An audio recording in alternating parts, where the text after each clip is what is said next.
Good evening. We got our coffee.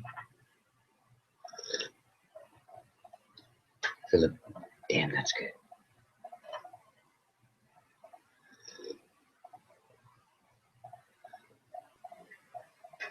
Filipinos love coffee. We'll start slow. We'll fizzle out from there.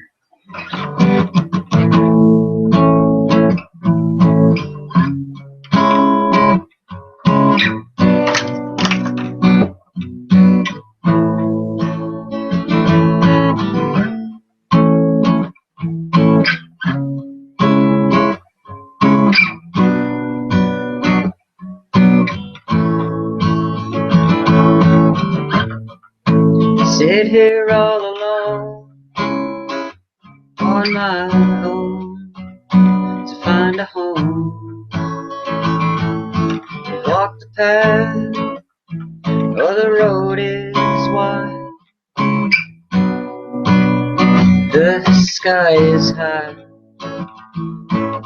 and I don't ever wanna go. Take it fast, you'll take it slow. And I don't ever want to stay in yesterday, yesterday, yesterday. No way.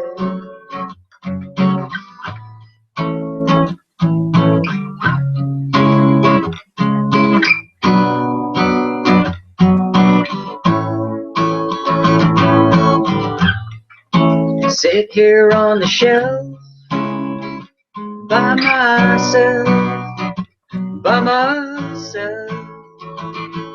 Now open me up, I got a story to tell. Heavenly hell, and I don't ever wanna stay. Tomorrow turns to yesterday, and I don't ever wanna go all alone, all alone, all alone, all alone, all alone, whoa, all alone. Oh, there's only one way for things to be between you and me. There's only one way for things to be between you and me. There's only one way for things to be between you and me. There's only one way for things to be between you and me.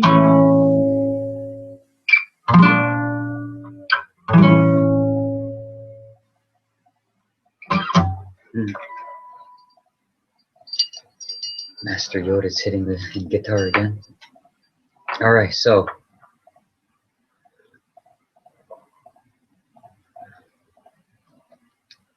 we might as well just go in chronological order. The reason I do that is so I can warm up on a few songs that I should know by now. I've been playing them for God knows how long. Here, give me a second.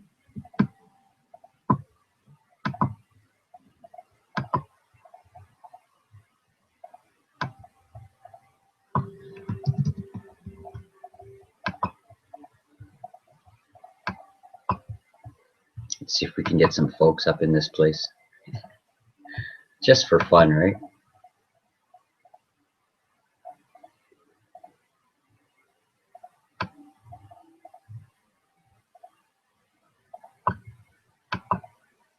Let's see what happens.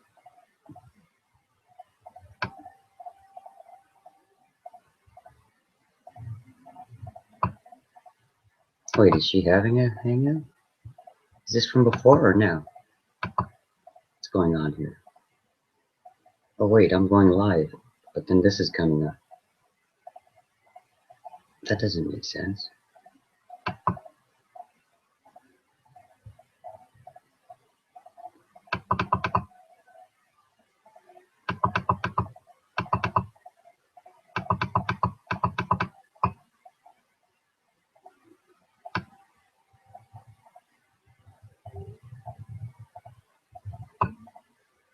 Let's see what happens here.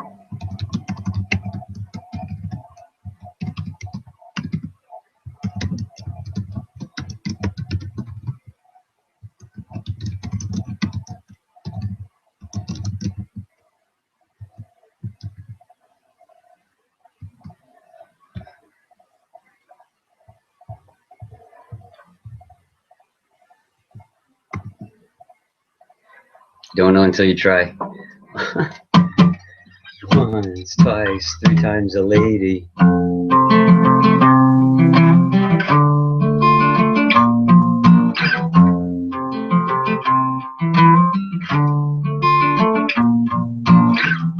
There was a boy, met a girl, had half a chance, so they traveled the world. Until that day, she couldn't stay anymore. She had to fly very far away to Portugal, oh yeah.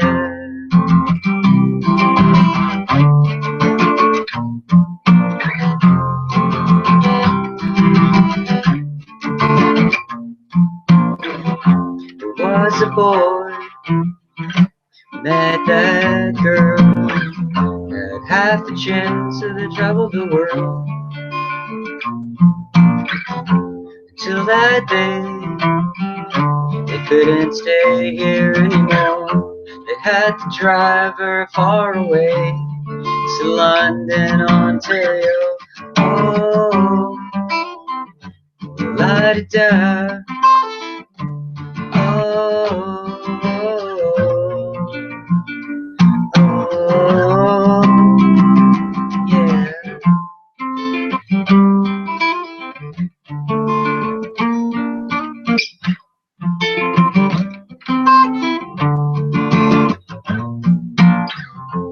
Was that boy who met a girl, had one last chance to travel this world. Till that day, he couldn't stay here anymore. He had to walk right through her door to Vancouver. Oh, oh, la-di-da. Oh, oh,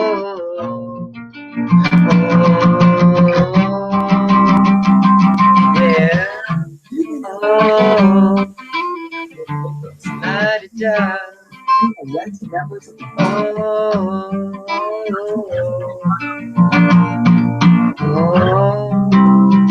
Oh, yeah, John, I miss you. Oh, yeah, yeah.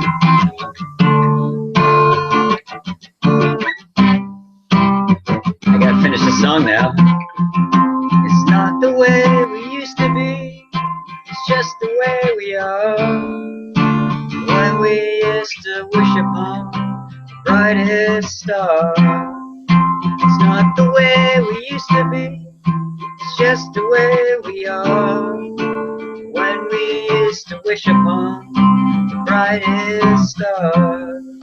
It's not the way it used to be, it's just the way we are.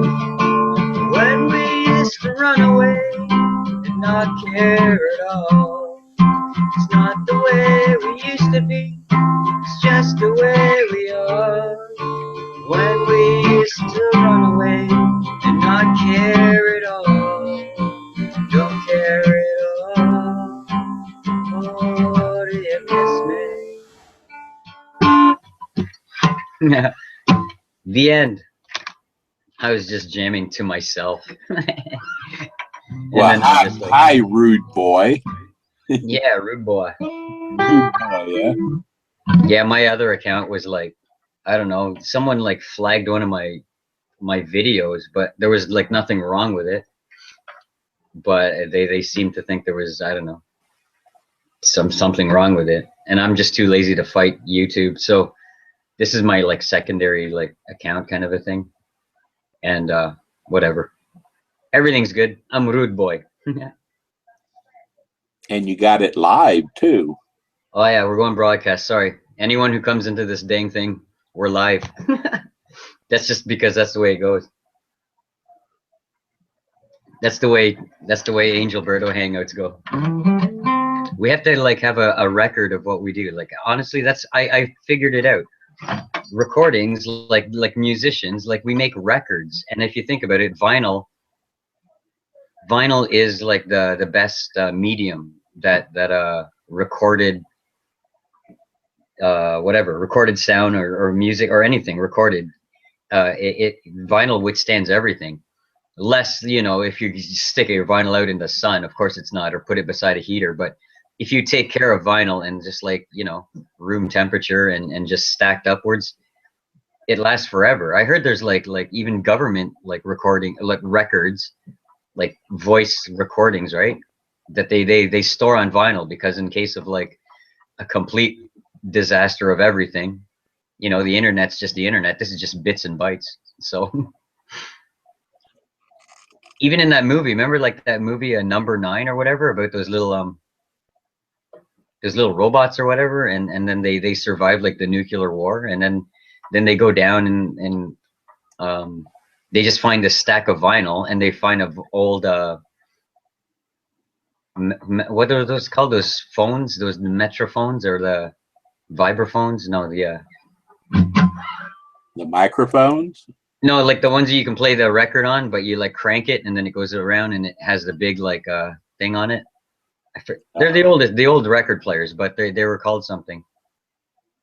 They're the crank record player ones. Anyways, so the little robots find that and they crank it up and then they play it, like plays like whatever, some cool little church music or something. But it was still like the message of that little scene was that like vinyl can withstand nuclear war.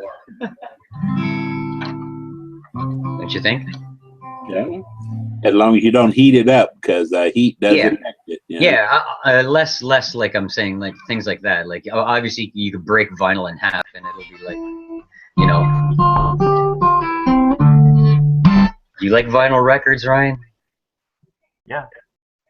Okay, here's a disclosure. This thing's going live to air right now, so it's a live streaming hangout. So if you want to, just whatever we discuss is going to the interstellar reaches of the galaxy. We're just being recorded.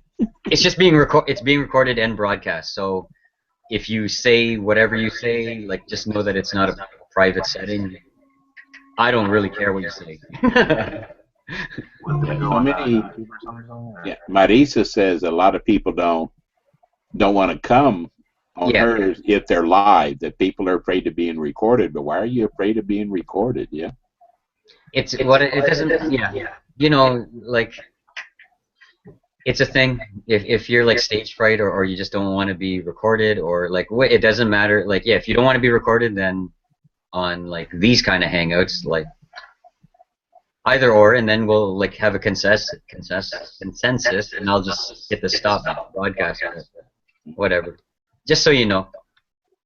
I like having recordings of things because it's like a snapshot of like whatever, or a couple-hour hangout if we want, right? And if we discuss really cool stuff that's helpful for people, and then they can, you know, and they're not watching live right now, they can like look it up in the archives or something. Is it going on the internet? Or? Sorry? Is it going like on YouTube and stuff? Yeah, it's on YouTube Hangouts or whatever it's called, like live to air Google Plus, YouTube-ish. Yeah, if somebody goes and searches for it, then they can find it, and they'll hear everything that was said in here tonight. So if you're thinking about being a politician, maybe you don't belong in here. No, it doesn't. Like I just like putting that disclosure because even Marisa said she would hold recorded ones. She wants to sometimes because we discuss such cool stuff, and sometimes we forget what we said or whatever. And it would be nice to go back to say whatever someone's like experience. If it's an astral body experience or like something that's really cool, right? Something that's helpful for people mostly. If it's like a meditation practice or like something you figured out today, or if it's a recording music that I just made up, like it's so easy to forget things, but like we come up with so many good ideas. That's why I always carry like paper and pencils and whatever, just in case something hits me. You look really cool, by the way. I like Sorry? I like the look. You know, it's cool, man. Oh yeah, I'm in my total like the fall time hit, so it's like well, hoodie time. the friggin' Rocky gloves are on. I got and the thing is, I just came in from walking Leela and stuff, so she's watching. Ooh, I'll sing a song. No, so it's like it got cold. Like it went from like yesterday to like today. It just went cold, and it's like, oh, where's the scarf? Where's the, you know? I just come in, and then I just was compelled to like have a hangout and sing a song or two. So I didn't even take off my shit yet.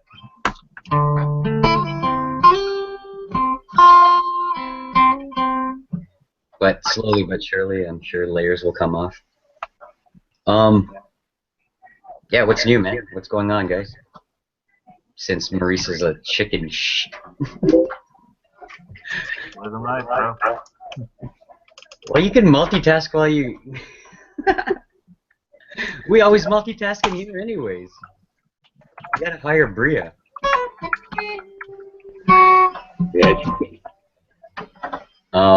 Marisa can't handle it. Marisa can't handle it. I'm not going out or anything tonight, so I was just like, whatever. I feel like playing guitar and hanging. So I use the internet to cast my own hangout.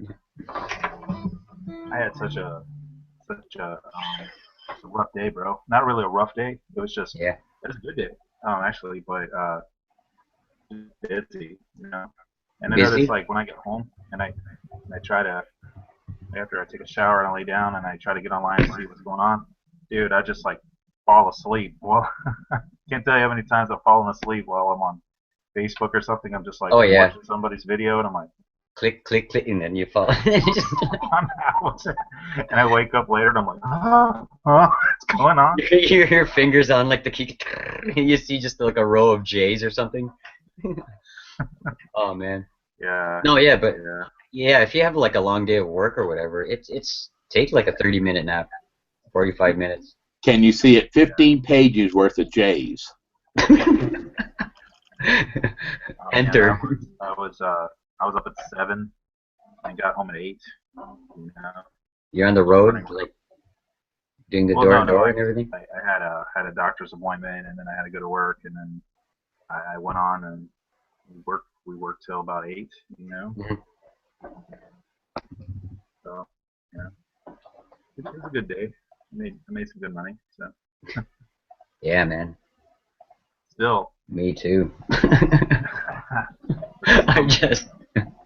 That marketing thing, that's where it's at. That's where I'm trying to go, bro. You know. Yeah, well, you know what? This is the TAO Life Tribe Cafe. This is what like myself and my friend Travis. You might have met him. He's in some of the groups. He's been a little quiet as of late, but like whatever. I know just he's busy around this time. But we hold these. They're called the Rude Boy Marketing TAO Life Tribe training sessions, and essentially that's what this kind of is. But it's a more relaxed version of it. That's why it's on recording, and that's why it's going into the Rude Boy archives there. But essentially, yeah, we used to, and I'm gonna kick it up again because I got injured in July, right? So I was kind of like out of the loop for a bit, and then I just haven't gotten it started up again. But since it's the new season and everything, I'm gonna hold like the cafe meet and greets, or like all we do is just hang out, talk about marketing, talk about life, spirituality, just like this, exactly like this. Except we'll dice in like we'll show how like the stuff that we do in life or whatever applies to marketing, and then how our marketing applies to life, and how it's a vehicle to get your message out there while making a cash flow income on the internet. It's perfect for me because I'm gonna go traveling anyways, and I'm gonna be going and doing a bunch of stuff, and I'm always on the run you know what I mean? So I do a couple hours work here, a couple hours work there. I go out on my walk. I go meet some people down in like downtown. I'll go into like the big city, Toronto, whatever, and then I'll work a little bit here and there as long as there's an internet connection. and most cafes that I visit downtown they have Wi-Fi.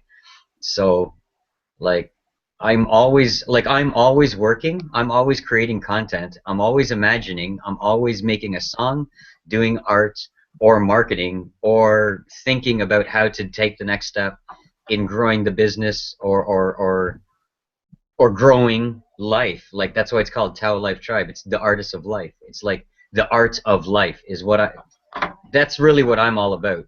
Like Dude, to I get totally read. blunt Totally on read. everything. I've learned through my ups and downs, and especially the last down that I've had, which was the darkest time of my life. I've risen out of that, and that's why, like, we can talk all the mysticism stuff, but I did ascend from like a dark point in my life to Yeah. where I am now, almost essentially with my bare hands. And like in my brain, I said like I have to do this on my own also. Now there was help along the way, but on my own meant like without medications, without like external like drugs and stuff, like just a holistic way of healing oneself from darkness to light on all avenues: music, art, spirituality, business, internet, three-dimensional stuff, five-dimensional stuff. That's what I've learned, and that's why I'm so excited in the other hangouts, is because I did it. Like that's what I mean by what I did it. Like I did the three-dimensional, like it's very sustainable. And what I love is like if I can do it, and you piped in today, like the marketing thing is where you want to head. That is the vehicle of which I did it on top of my spiritual learnings and astrological learnings and like honestly the mysticism hangout, Maurice's hangout helped me in one of the final pieces because it tied a lot of the marketing stuff that Travis and I were doing, but then it tied like that's like more of the nuts and bolts, like the let's get into our workhorse mode, right? Put your workman's hat on and get to work and do business. And then when we were doing our hangouts, and then like Marisa did her style hangout, and it brought like the more like the heart center of myself together with like the like the explosive creative like work center of like what I was doing with my like with Travis there. And then it melded over the summertime. I was like, okay, now it all makes sense. Like I officially in my mind's eye have done what I've always planned out to do, and that's uh, work for myself in a formidable fashion that I can do. Like I always chase the dream of like let's do it through being a rock star, or let's do it through music only, and then that kind of, because if it doesn't work, then you think you're a failure of that, right? Then that's what kind of put me back to. And as soon as I said no, I'll just do art, I'll just do music because I love it, but I'll use the marketing stuff that I'm knowing and share the message of love and light and awakening and bettering yourself and personal development through the marketing whilst on the wave of art and music. And I just threw it all, like it melded together over the summer, and I was like, I did it. And that's why I'm so excited in this, like the other, and that's it. So essentially it comes down to one thing: be yourself, do what you love, and share what you love. And then put a marketing, you don't have, not I say marketing twist, but it's not a marketing scheming like people. No, because if you're giving out of pure love and people like your artwork, or they like that design that you put on a t-shirt, or they love that one saying that you had and it became a postcard, or like you can make calendars out of all the memes that we make. Like there's so many countless ways of just making fun presentations of the knowledge that we know. Like I'm gonna work on sacred geometry and teaching kids how to do like frequency healing through like music and nursery rhymes and like sacred geometry and stuff. Like and I'll make like children's books. It's as easy as that. I got a what you call a download today. Cool. A new design to. I'm going to work on the prototype tomorrow actually, but prototypes are nice. I make these I've made these energetic wands for a long time. They started coming to me in a dream. That's a badass coffee cup, by the way. That's awesome. But it's called the Atlantean power rods. I guess it's a basic design. They'll be basic Atlantean power rod is a quartz, copper, silver, the good stuff. you have to get a six-sided generated crystal, a generator, which this is a even six-sided generator crystal, right? Okay. It's Yeah. a single terminated. Get yourself a copper pipe.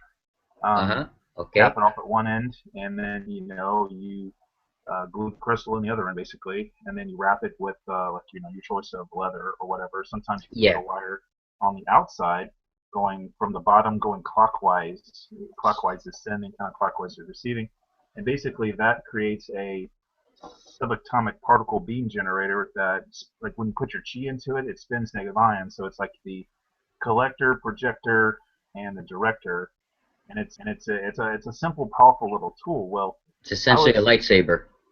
Yeah. So of sorts, right? Of sorts, like. Yeah, basically. And I was thinking today, I made one that cut it 10 inches, and I have a connector piece just to, You should go like 8.3, right? Huh? 8.3, Well, I have one. I do have one in the garage where the pipes cut 8.3. Yeah, the Egyptian foot. Yeah. Yes, I do have one, but it's just so small in my hand. Yeah. Like, Yeah, you need a little bit more of a Sith Lord lightsaber than a. But what I'm thinking about doing is actually, because I decorate them up with like feathers and different color leather. Totally. I made like shamanistic wands, but I'm gonna have where I can take the cap. I'm not gonna glue the bottom piece on. I'm gonna actually like take it where I can take it off, and inside I'm going to put a like a little tiny little speaker on the inside of it. I'm gonna glue it on the inside. Oh yeah. Like a USB port where it comes out. And I'm thinking I'm gonna have like some kind of LED lights on the inside. Oh right, yeah. You can take it on and off, you know what I'm saying? But crystals should be not close to computers though, right? No, well, not necessarily, depending on. Well, the crystal tip will be up here, and the other one will be at the bottom. The USB, okay, yeah, that's cool. You'll have LED lights in the cap, and then you'll have the speaker. But then I'll have a USB where I can like maybe I'll drill a hole in it or something where the USB can come out. Mm-hmm. Put on the cap, and you hook it up to your phone, and then you can program binaural beats or. Okay, and then the lights will go like. So you have different kind of light therapy shining through the crystal, right? And different vibrational frequencies as you're pulling your energy. So like violets and stuff or whatever. If you need like root, you just send in the reds. Yeah, you're making like some kind of like a healing sound therapy, light therapy. They'd be pretty cool at raves. They'd be a hit. You wear that at a rave, and then you're like, oh yeah, come back to the truck here, and we'll just sell them out of there. Yeah. What are you saying? I was doing it like Sticks and Stones is my website. Yeah, because I got the idea from I have a friend out in Arizona who makes these copper pyramids, and they have an orgone cap piece, right? Yeah, you send me the link of that. Like he's on Etsy and stuff or whatever, and he has his own site. Yeah. Well, yeah, it's good. Well, that's you're thinking of Jeremy. He makes like orgone pendants. Another guy named Jason who has he makes these orgone capstones himself. Okay. That you can build a pyramid out of. Yeah. And you just hop in there and sit there for about 3 hours. He puts the speaker up to the up to the pipe, and the sound travels through the pipe. So you're sitting inside this sound chamber. And There's a speaker? He puts a speaker where? What? How? What? That's cool. The copper pyramid. It's a giant copper pyramid it's a life-size pyramid, and it has an orgone capstone. Okay. Right? And he puts like a little portable speaker from the phone up to the pipe. Okay. The sound waves travel through the pipe, so you're sitting inside of like a sound chamber meditating. Yeah. And I've sat in one of those pyramids where I was out there in Arizona last year. Yeah. And I kid you not, bro, it really does amp up your psychic ability. It's I know the feeling of that because at the amphitheater, like the band shell that we have down at our Central Park kind of a thing here in Oshawa. Yeah. You're not supposed to, but I sneak in there sometimes and I'll just play like acoustic guitar. But it's a big amphitheater and it's concave. But in certain spots, you can when you play and sing in certain spots, it like actually feels like it's in your own head. It's so cool. And then you feel the vibration of everything going around. So, but not that it's a pyramid, but like it's that same. You know that you just get risen. So like it feels like you're not even like you're weightless almost. You're like, holy smokes, the sound's in my head and I'm weightless. It's really Right. cool. This place was in Sedona. Yeah, where I went is friends of mine in Sedona. You know. Yeah, because I went to a place in Sedona that had a pyramid in the back with the sound wave, and I went inside the pyramid, and yeah, they had a pyramid and it had something else on the other side of it. I don't remember. It's been like 6 years. Pretty trippy. I like your Saint Germain pictures there, by the way. I have a interesting story about my Saint Germain.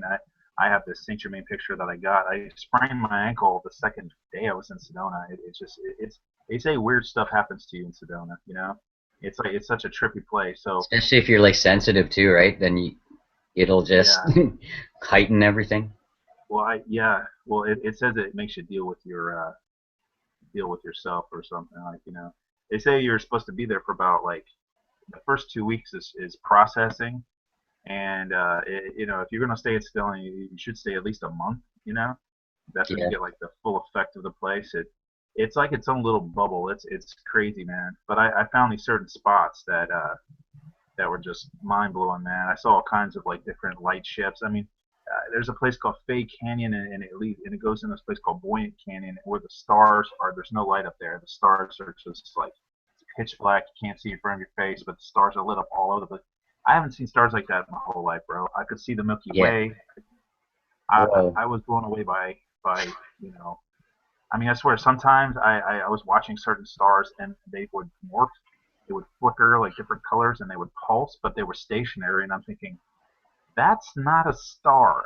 I'm pretty sure because it seems like it's almost like it's communicating with me, you know, Yeah. but it's stationary. So I'm There's like, lots of satellites too. So whenever I look at, I'm like, man, satellites, and then like if it does really freaky stuff, then I'm like, okay, whatever. That satellites can't go zinging across the night sky at like light speed, and then go up and do more weird stuff, circular yeah, stuff, then shoot straight up. It's like, nah, Yeah, satellite doesn't do that.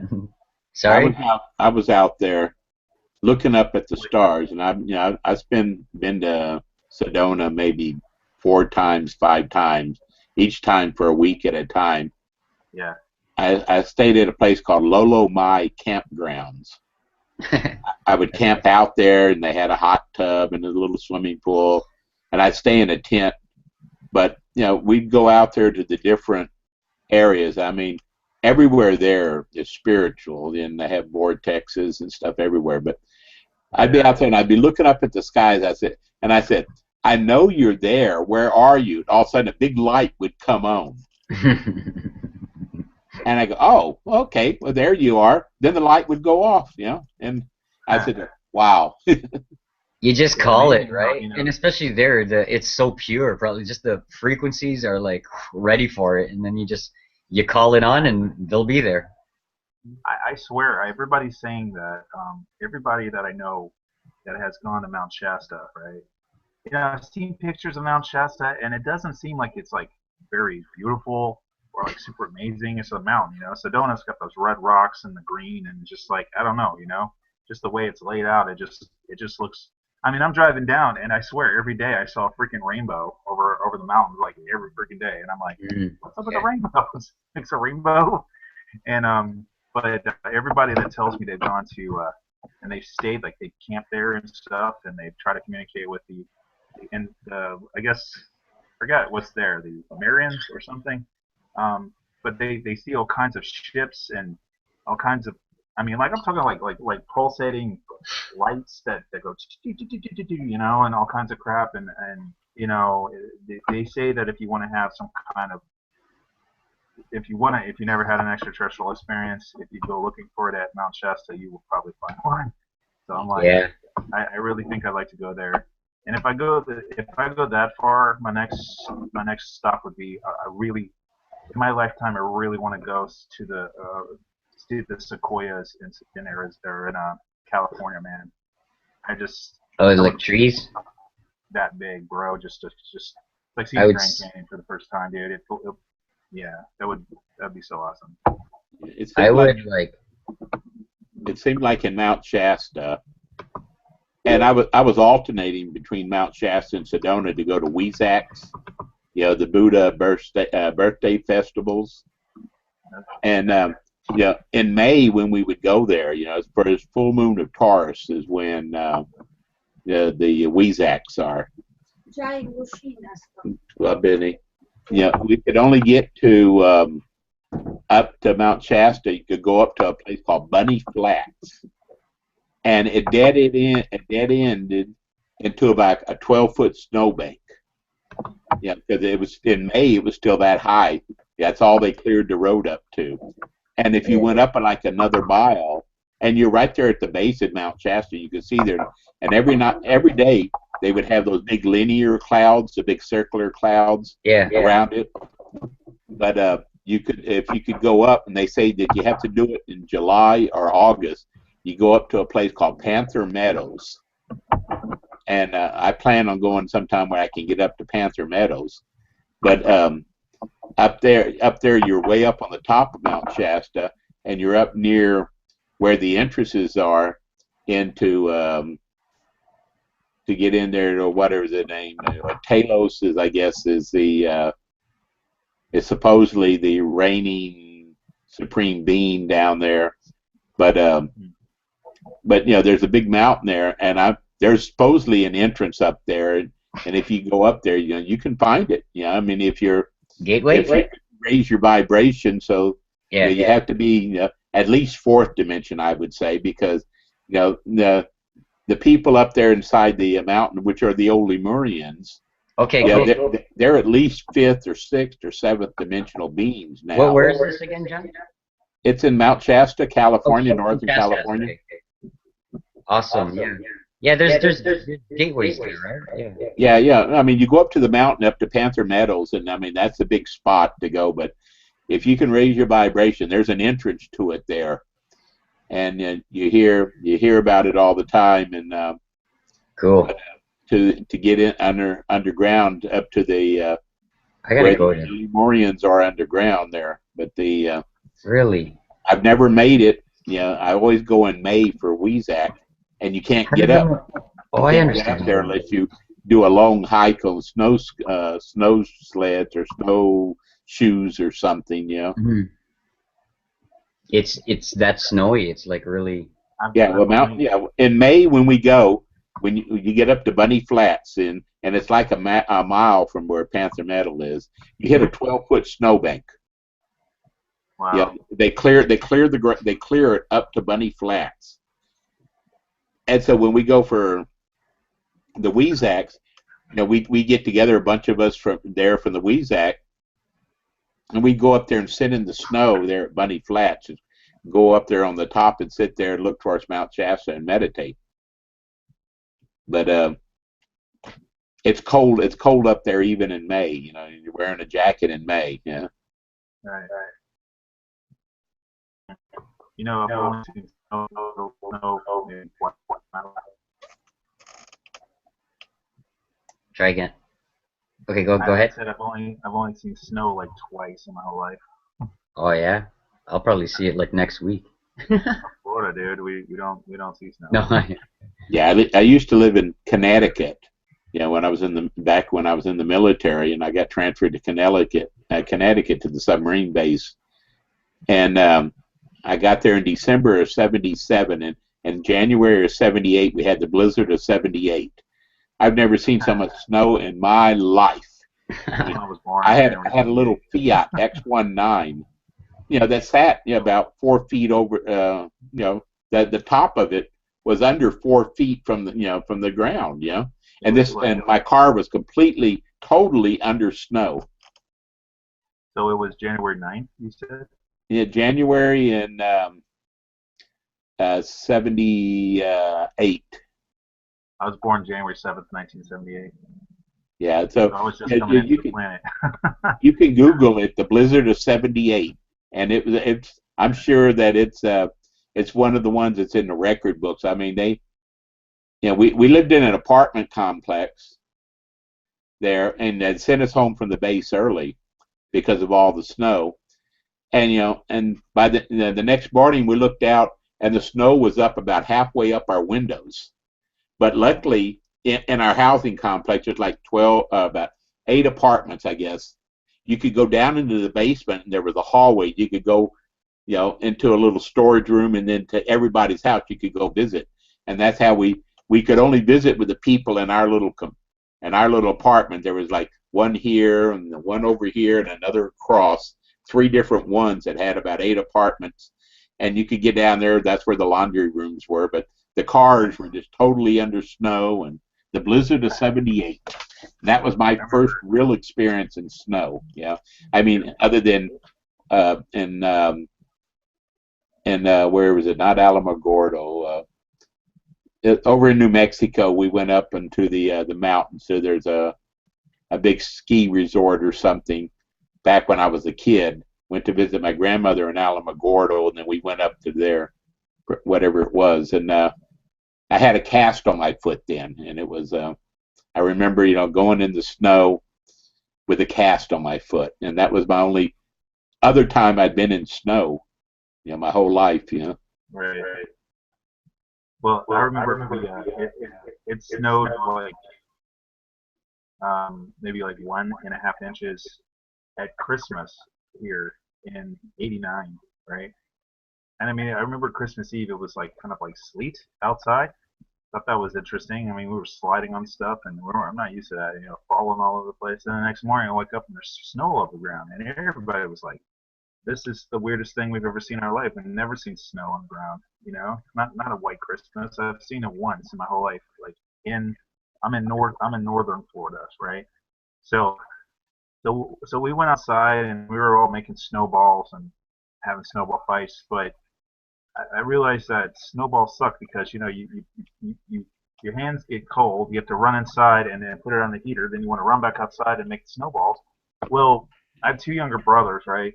And the middle one was always like very mischievous. And our house there was like an alleyway, like kind of like a hidden passage, that we cut through the other neighbor's yard on the side street.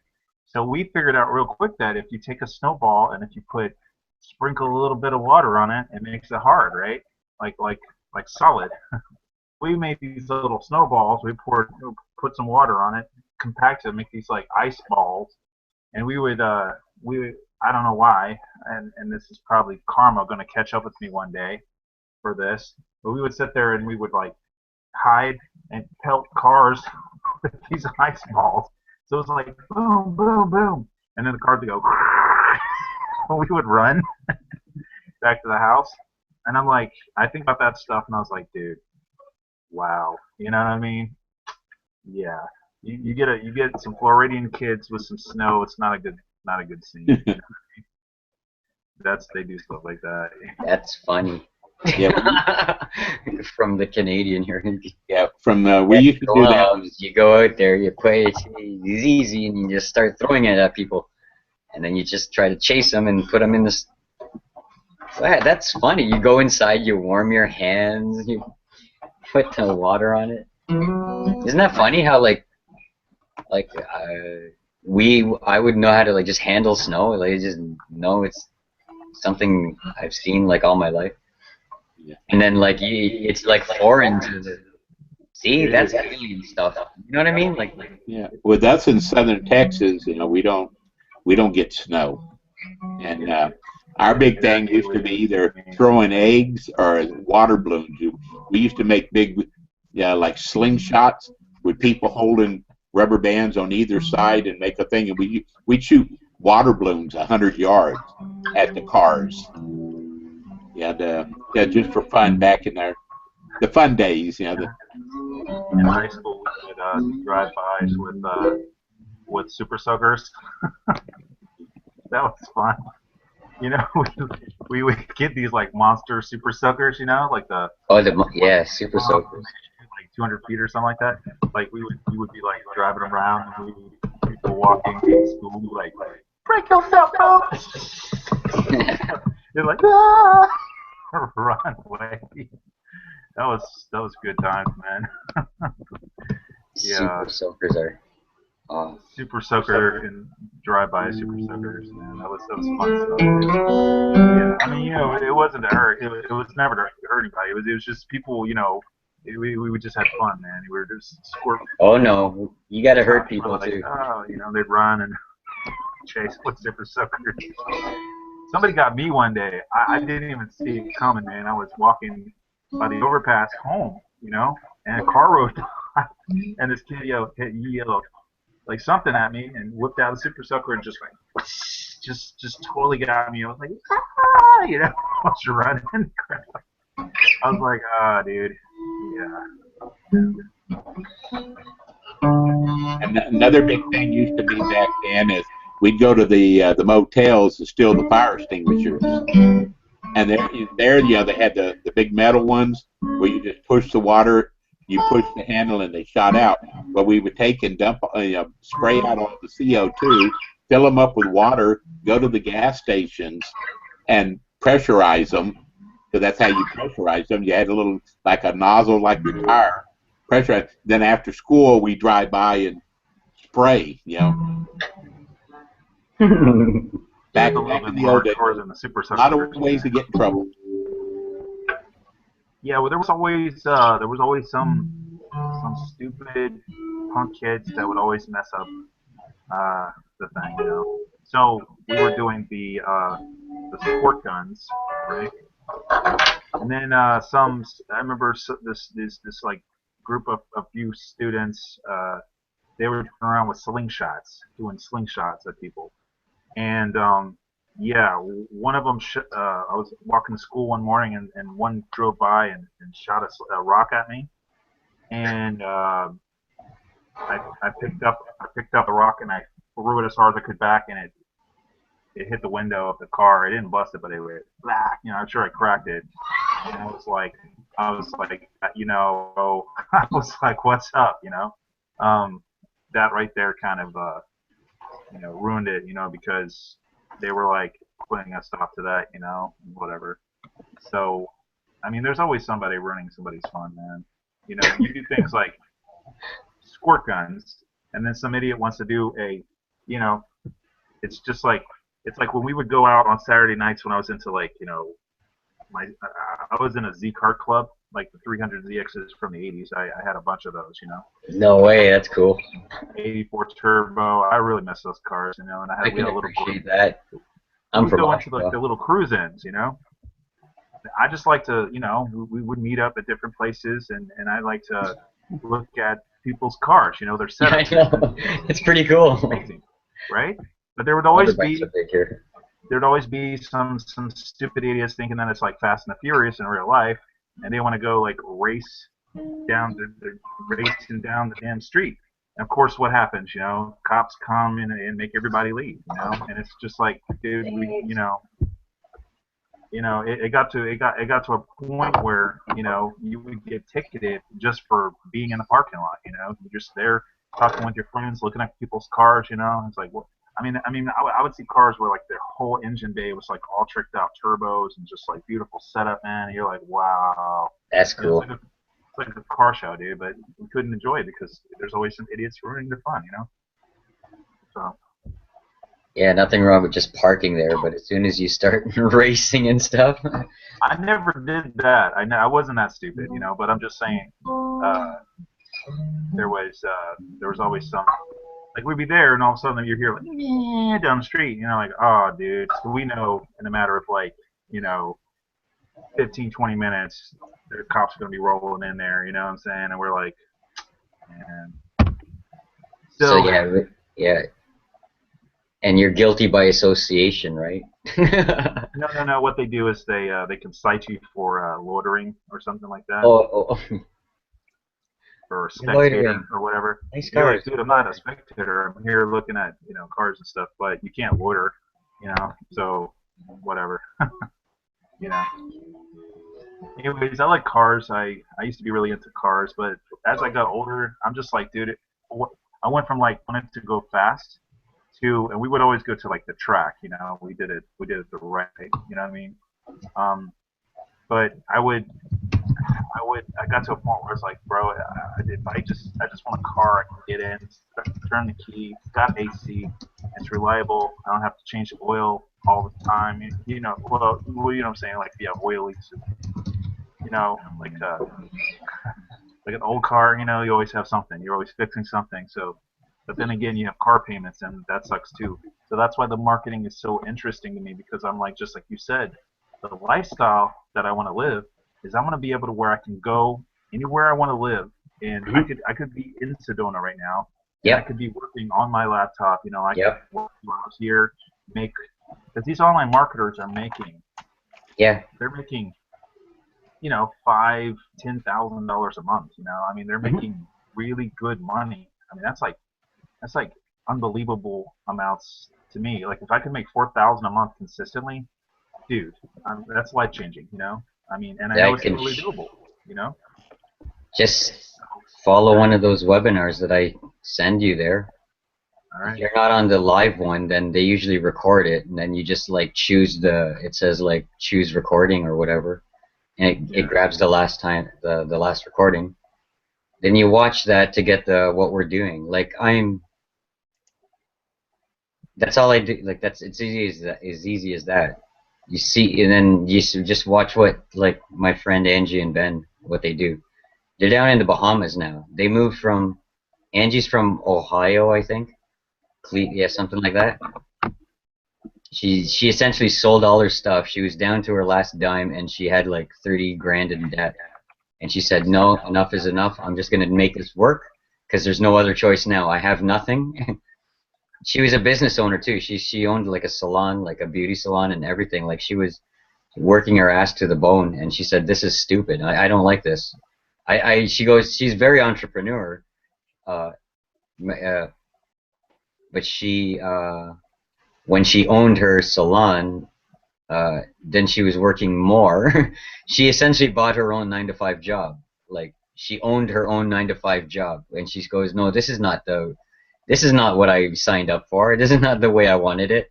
I want to work for myself, but I don't want to work like 24/7." So then, like, she went on to the online game, and I was doing the same thing, and so I've been her friend for like 3 years now or something, 3 or 4 years. Yeah, no, she's been in the game for a long time.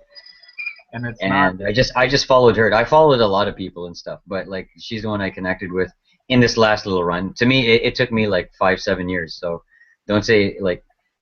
But the thing is, I started back in like when it wasn't so prominent. So I was learning and going through road bumps as like all the top marketers were. It's just that a bunch of them knew what they like. I don't know. They just did it properly first time around, and I kept on struggling 4, 5, 6, 7, 8 like years later. Then I saw like Angie, and I said, okay, like I just got to reset everything.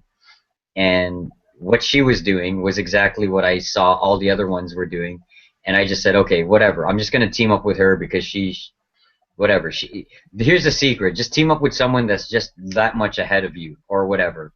Or if you want it to be the bigger gap, then sure, be that. But it's a lot easier to follow and get mentored by someone that is um just like a few steps ahead of you in the game of whatever you're doing, spiritual practice, marketing, music, whatever. Like just so you get mentored, and then once you get mentored, you just follow what they're doing, and then lo and behold, you're getting the same results as them, just because like it's in the marketing game. I'll just go marketing wise here. It's too confusing because like everybody's marketing their own, like everybody's a marketer, no matter if you know it or not. Like we all market our own stuff because we want to tell our story to someone else. If you're selling something or not, that's what we're doing in all of our stuff, in our hangouts, in our Facebooking, in our Twitters, in our everyday life.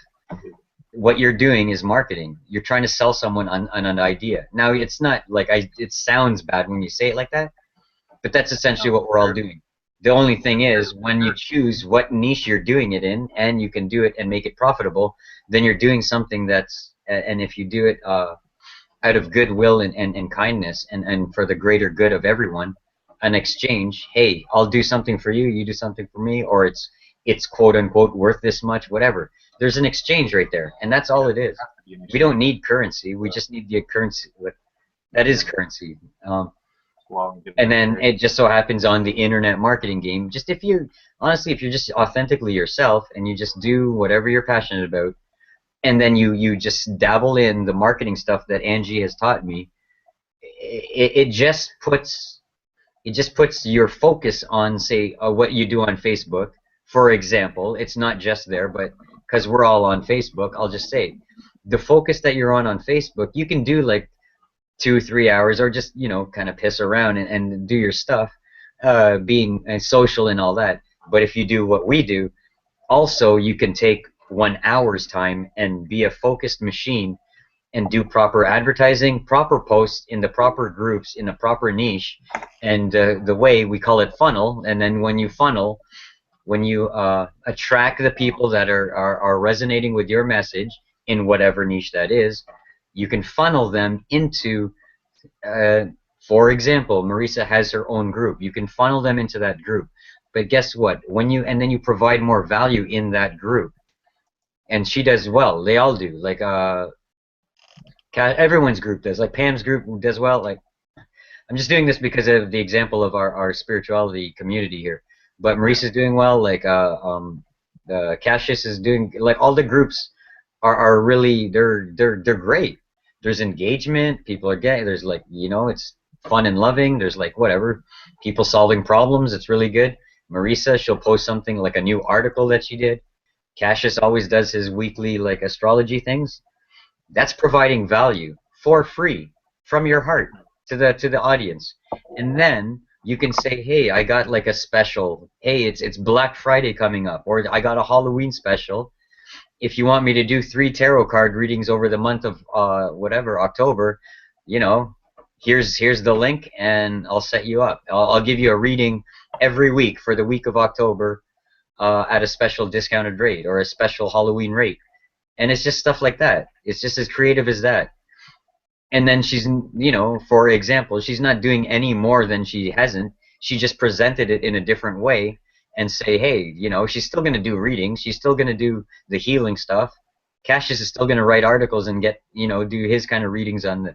It's the same thing. But then when you twist it a little bit, and then obviously you get the action takers. You get the people who are really engaged in your message and resonating with you.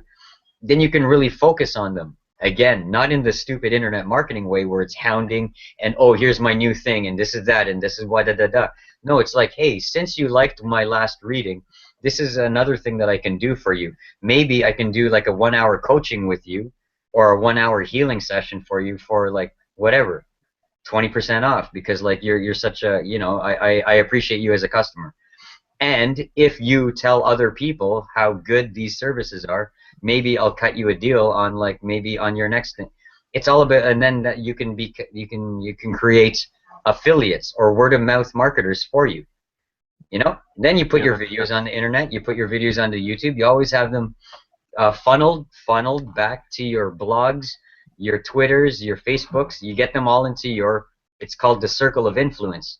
So when you're providing your value and love and your services out there for free, and they come into your circle of influence, then you can targeted market to your engaged audience. And guess what?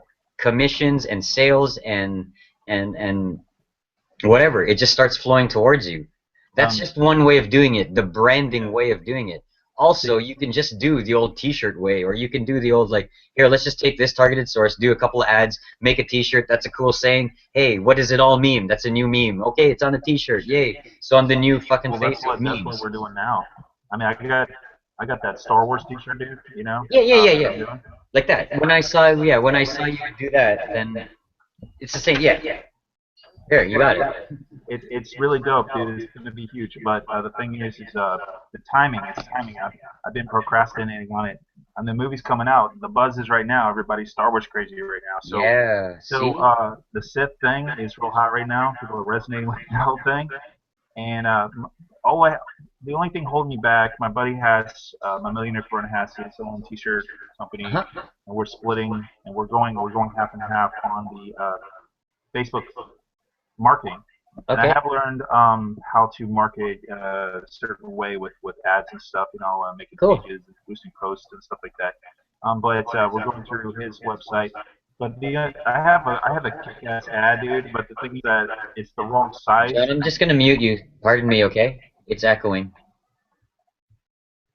This is not out of. Yeah, thank you. Okay, go ahead, Ryan. It is. It's just the ad. Is she made the ad the wrong size? You know. Okay. So for Facebook, it has to be a certain dimension. So I'm gonna have to. So I'm gonna have to. She's out of India. I go through a website called Fiverr. You know, and you can hire people. I used to use freelance. You know, you can hire a whole team of Indians to do work for you, like you're building a website or something or whatever, for like $4 an hour. I mean, it's crazy, and they're really good. Yeah, it's called leverage. Okay, everybody out there in Rude Boy marketing land, that's called leveraging your resources. All you gotta do is focus on what you are good at. Is it the design? Then you work on design. Outsource the rest. If you're broke as shit, yeah, go to Fiverr, get someone that's credible. You'll just look at their track record, or word of mouth. Someone knows another web designer. I can make capture pages. I could like drive traffic. I can do whatever. But the thing is, if there's the stuff that you cannot do, outsource it. Like what Ryan's saying. Yeah, you get them for like you can create a whole project, and essentially if you have the drive and if you're grounded enough to just be project manager, honestly, it's like in one of my last videos, it's 98% up in the brain, imagination, creation, and then implementation is just like, I need a this, I need a that, I need a this, I need a that. I can do this one and this one, I'm outsourcing this one. Next week, all this stuff is going to air, and I'm going to hit the button. Boom, done. Then you just act as support, project manage, see where everything is at, collect your commissions. Yeah. I don't know. So, there's nothing hard about that. And then you just do videos and you goof off like the way I do. Anyways, yeah. No, I'm just saying that the hello. Hey. Another thing that I'm really excited about is that he went to a big thing in what is it, Las Vegas with like Millionaires Conference and all that, you know, to learn a bunch of stuff. So he was telling me, you know, like there's a software I'm about to buy it. It's like $300 for the year, and it has to do with affiliate marketing, but I don't know all the ins and outs of what it does. But you create a contest or something like that you pay for your Facebook marketing, and you do a contest, and people submit their emails, and you capture emails that way. And then you can take you know, products and do affiliate marketing. So the average with affiliate marketing, so you know what to do. I don't have to teach you anything. Go do it. It's like it's like the average is like $1 per month per email on average, right? So I'll just let you see. I'm outsourcing you. I'll just let you teach. Go ahead. You know what you're talking about. You know that? Well, I haven't done it yet, but you know, but I figured, hey, if I get 10,000 emails, that's 10,000 a month. That's my ultimate goal, is to generate 10,000 a month consistently. Cool. I don't know if you need help, I'm right here. If you want to do it on your own or do whatever, then do it. If you just need a question or two, then ask me. That's fine. I'm here. That's what TAO Life Tribe is all about. Rude Boy Marketing. It's about helping people, and that's it. If you have an idea, I'll help you get it to fruition. Yeah. What a great name for a thing, Rude Boy Marketing. You know. Like it comes from Bob Marley, Rude Boy. I know. And then all my colors for Rude Boy Marketing is all green, red, and yellow. You remember who you're talking to, Mr. Reggae over here. Yeah. But like a lot of people don't know, like that's like the old school, like, you know, Scatolite and like, you know, like the Rude Boy and ska and stuff. They don't know that that's where. I don't say they don't know, but a lot of people don't know that that's where reggae or like even Bob Marley stems from. It's like the ska. Started with ska, yeah. It's like they did that. You know, the Rude Boy, the dance hall, that's why Rude Boy, Travis and I, that's all, you know, the hashtag Rude Boys, like, it's us. What it means is, like, you learn the rules, and then you break them. That's all. It's something I learned from music, too. Learn your theory of music, but then you know how to be amazing? You break the rules, but you can't break rules until you know them. And that's the same in life, and that's the same in, of course, without harming anyone. That's rule number one. Then you don't break that one. But yeah, once you learn how to do, once you learn marketing, then you can tweak it a little. You can break it, but you know the fundamentals of it. Once you know chord theory and music and how it fits together, and it's a never ending anyways, but once you learn a little bit, then you know why you can break things. That to me is creation. That's what happens when you know Bill Gates and like that's what happens in all of creation is like when there's already an existent technology of an idea of something and someone comes by and says, wait, that's cool, but what if we do this to it, and then it's a new thing. Hey, you know, it's not cheating, it's not nothing. That's the way evolution has always went. Like, so I heard a story. I don't know if it's true, and I don't know if it was Bill Gates or somebody they asked somebody that they knew for like so much money, he's tired. and they turned it down. They were going to give them a certain piece of the company, and they turned it down. Yeah. They wouldn't, and then they raised the money themselves, and then they created Microsoft. That guy's probably. There's all types of strange stuff like that, man. Like friggin' Tesla's. Well, we won't even get it to Tesla. Okay, well, Vildy, what's up? What's new? Are you waking up? Yeah, I'm waking it's Saturday. Saturday for you, right? Yes, Saturday morning. Yeah, that's right. Saturday morning. Are you okay? You sound sick? Yeah, I'm a bit sick. It's morning, so my voice is very... Yeah. Hi, guys. Oh, God. You have to put a blue scarf on to get that throat chakra just like... Or hum. That's what I would do. I would go hum. If you do that, then it shakes up all the energy here. And then breathe. Pretend you're breathing in gold light. That's a good idea. Those are my three things: humming, putting a blue scarf, and breathe in your nose gold light, gold liquid light, and blow it out to the universe. That's my morning ritual. Yeah. Charges you up. I think the Egyptians did it. Then I go for a walk with my copper ring on this side and my silver ring on this side. You know, it's funny you said that, bro, because I was thinking when I was talking about the Egyptians with the power out thing. Yeah. I was thinking about what you were talking about. You said something about Pamela was telling you about the copper and the gold. You know. Yeah, I learned it from Santos Bonacci. He said, like the Egyptians, when you look at those big, that was just his one example, but the big Egyptian statues, again, I don't know the exact names or who the pharaoh or whatever, but you'll notice that they have rods that they're holding, the big statues. And then he says in the right hand it's copper or gold, or there's another one, but essentially it's like that goldish copper, yellowish, orangish, that in the right hand, and in the left hand it could be either silver, like steel, like silver, not mercury, silver, zinc. Yeah, in the left hand. Yeah. But not, then they're called healing rods. Yeah. So you can buy them. They're around $200. If you get the cheap ones, you know they're cheap and they're fake.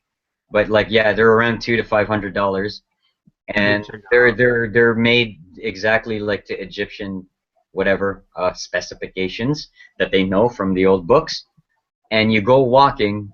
You walk every day with copper in your right, silver in your left, and you walk barefoot on like cement, asphalt, sand, or something that's mineral, not the grass.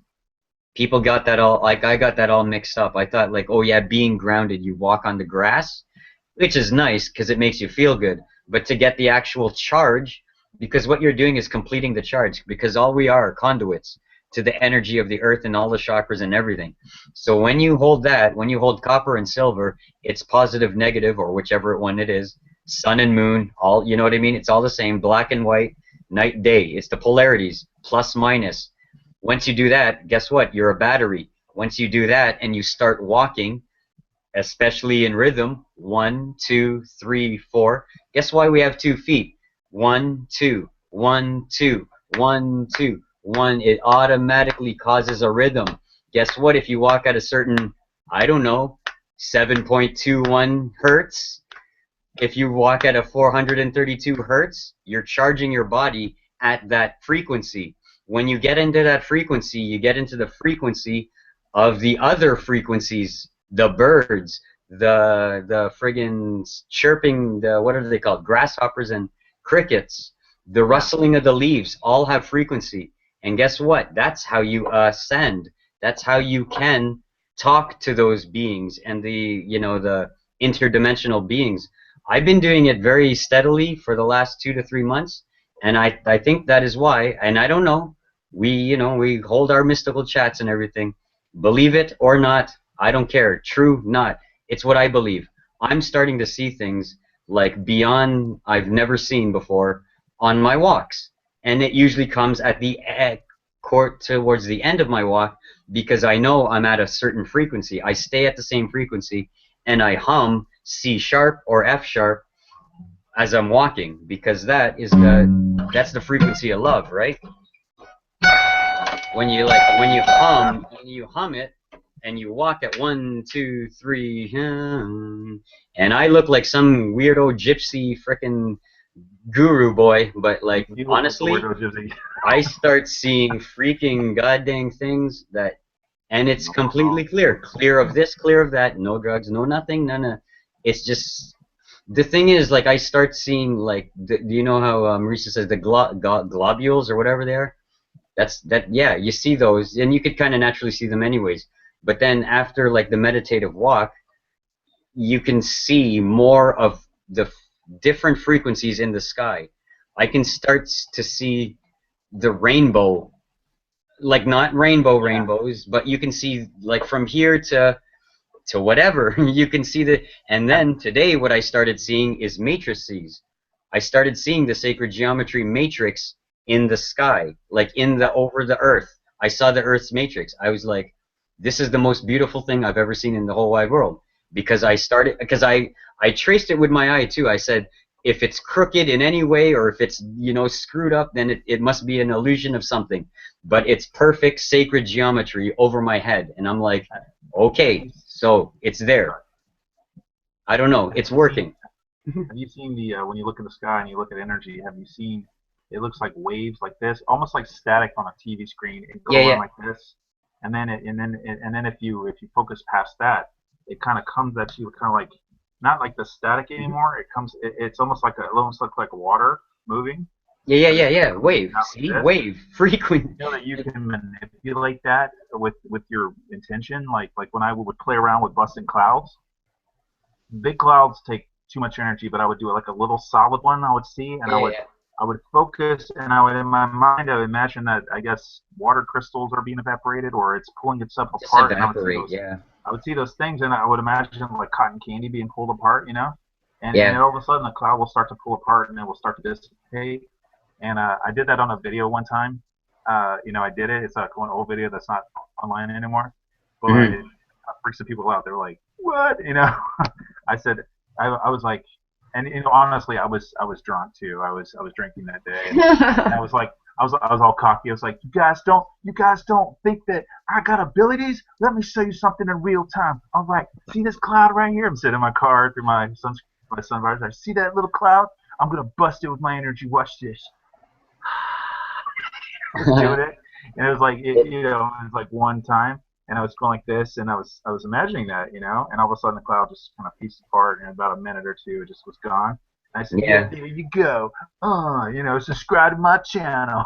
But I look back at those old videos, and I was like, dude, what a tool, It's all right. Everything's growing. Like you do things out of, it's fun though. All of it's fun. And it's weird. It's like when we talk about, when people would talk about, like doing these, besides herb, when I used to Ross, I don't want to do that, anymore. But it's like when I hear these people talk like ayahuasca and like how they have this like amazing epiphany about life, and I'm like, and I studied that, and I'm like, that's a toxic. That's like it's toxic, and and to take shrooms and all this. That's it's the toxicity. But then when you drink like say a beer, right? I mean, Mm-hmm. it's really it's the toxins in the beer that cause the it's throwing its chemical off. That's what that is. But there was when I've been drinking on and off. I've really slowed down to just like a couple beers a day, which I haven't even drank any. I was gonna drink one before I got on this thing here, but I Yeah. noticed that when I would do that, it would make me. People were always just so like, oh, don't do that. It lowers your vibration. I'm like, it's weird. It kind of like for a while there, for a good while, it just seemed like it it made me a little like it slowed me down enough to where I could tap in easily. I felt like I was more psychic. It was easier for me to tap into people. It's weird. I don't know how to explain it. But then I started looking at some of the Native Americans, what they did with what they call the fire water. You know what I'm saying? Whiskey. And huh? Oh, Whiskey's like fire water, right? Or like the Satan's blood or whatever. I don't know. I don't know. I Yeah, they guess call it whiskey is. is that what whiskey is? I don't think it was whiskey, but they would use Oh yeah, they use their own mix of whatever. Yeah, sure. Yeah, yeah. it's any kind of inhib or any kind of stimulant. But Hey, you can eat raw food for a while and see what happens to your body. Well, that's Oh, another thing. you know When what I I mean? cut out Oh, you can sugar. eat McDonald's for a month and straight and see what happens. Okay, you can do drugs for a long time if you want. Like everything, I anything. Water's the best thing. You can charge water with love and energy, intention, and then when you drink it, it knows. It'll well, it'll that's clear you up. that's That's how that's I where I'm. healed a lot of myself. Like I would Yeah, bless my food in water. I still do, but like that's how I would heal a lot. yeah. Or That's something that I've been. It's funny. I didn't know at the time, but about 3 years ago, I quit drinking beer. I mean, that's all I ever did. For the last 10 years, it's just beer. I hmm drink, but at some point I was drinking a lot. But then I got to a point where I was fat. I was kind of like almost in the same state I am now. I'm right back to that place. I decided that I was going to change some things. I cut hmm out sugar. I cut out all sugar, even carbs, no fruit, no fructose. And the first few days were hardcore. I was getting like shakes, and I was getting super strong headaches, and I was sweating a lot. And I found that going to the sauna actually helped. So I was sweating out all that crap out of my body. And for some reason, I would drink water with lemon in it. And after about a week of drinking water with lemon in it, I was good, and I felt good, strong. Then I cut out gluten after a period of time. No, no, the next was dairy. I cut out dairy, and eventually I cut out gluten. And then I started taking That's like like right now or before. no, no, no, no. This was like in 2011 or something like that. Okay. It was like 240 something pounds, and then I took I didn't know that the water that I was drinking was all spring water. When I put the lemon in it, it was naturally raising the pH, the alkalinity of the water. Alkaline? And I was Cool. like, and that's all I drank. So I was becoming more alkaline. Then I started taking raw organic coconut oil, right? I Mhm. started mixing that in there, so that's a super antifungal. I found out later that I was toxic. I had Yeah. candida build up in my body, so I started getting candida die off. I got sick for about a week. Oh Then I yeah. found Okay. out I found out that that's what that was, and I lost like 30. But after about 3 months of that, well, I got myself into ketosis, where my body flipped and it started eating the fat, and Oh wow. dude, Okay. bro, I lost like 35 pounds. My skin cleared up. My back pain went away. Um, it was freaking amazing. I had Cool, eh? energy out you know what I'm saying? And Yeah. I mean, I look damn good, bro. And I just to myself, I'd like to get back to that place, but it's hard. I've been trying on and off for years I don't know what mentally you know what I mean? I, Yeah. I There's a don't know. mental block still. There's a blockage. Yeah. Just as a one aside, yeah, the alkaline is good, and that goes with those healing rods and Rods, stuff. yeah. Like the more you increase the alkaline, it like yeah, we're not supposed to be in an acidic state, and actually we must be in the alkaline state in order to hit the higher realms. But that's yeah. There's a blockage if if it's like a revolving hamster wheel that you're not breaking, then there obviously is a blockage. And just long story short, because everything goes back to childhood or whatever. But really, yeah, it's not a probably not an eating thing. It's not a this, that, or that. It's gonna be something that you don't even, well, you probably know. You probably know what it is. So fix that one blockage, and then you're good to go for at least this portion of things. Does that make sense, or should it be more clear? That makes sense. Yeah, it does. You know what I mean? Okay, I'll just put it this way. If, for example, in my sense, it would be more like of a self-esteem kind of a thing. But Right. like, say it be because I was, I rock started up and I drank my fate, and I used. It was as sad as it is. I actually used music to mask my everything, which is stupid because like I always did music because I love music and love being with my friends. But then it because of the drinking and all the other stuff and everything piles on. Then I am like, yeah, okay, yeah, like book. That's why I joined so many bands and I wanted to book so many. I just wanted to be busy and hide behind something I could hide behind. As weird as it is, self-esteem you kind of need for like a performance art like music, but whatever. For example, yeah, if it's self-esteem, it could show up in drinking, food, overeating, whatever. But yeah, it still comes back to the self-esteem because you're wanting to fill that one void. So, Right. example, if it is this, then you have to go back to your childhood, your child self, and figure out when. To me, it was I honestly like, and this is just one piece of it. I did a drawing in like kinder school or whatever, like preschool even for that matter, and I said, hey, yeah, because everyone was supposed to do a drawing and I don't even know what it was, but I did mine, and I was first to show mine or whatever, and everyone laughed at me. They laughed at my drawings, of which like I love doing drawings and art and everything, and they laughed. Okay, so I know that one, at least that's one piece of the whole thing.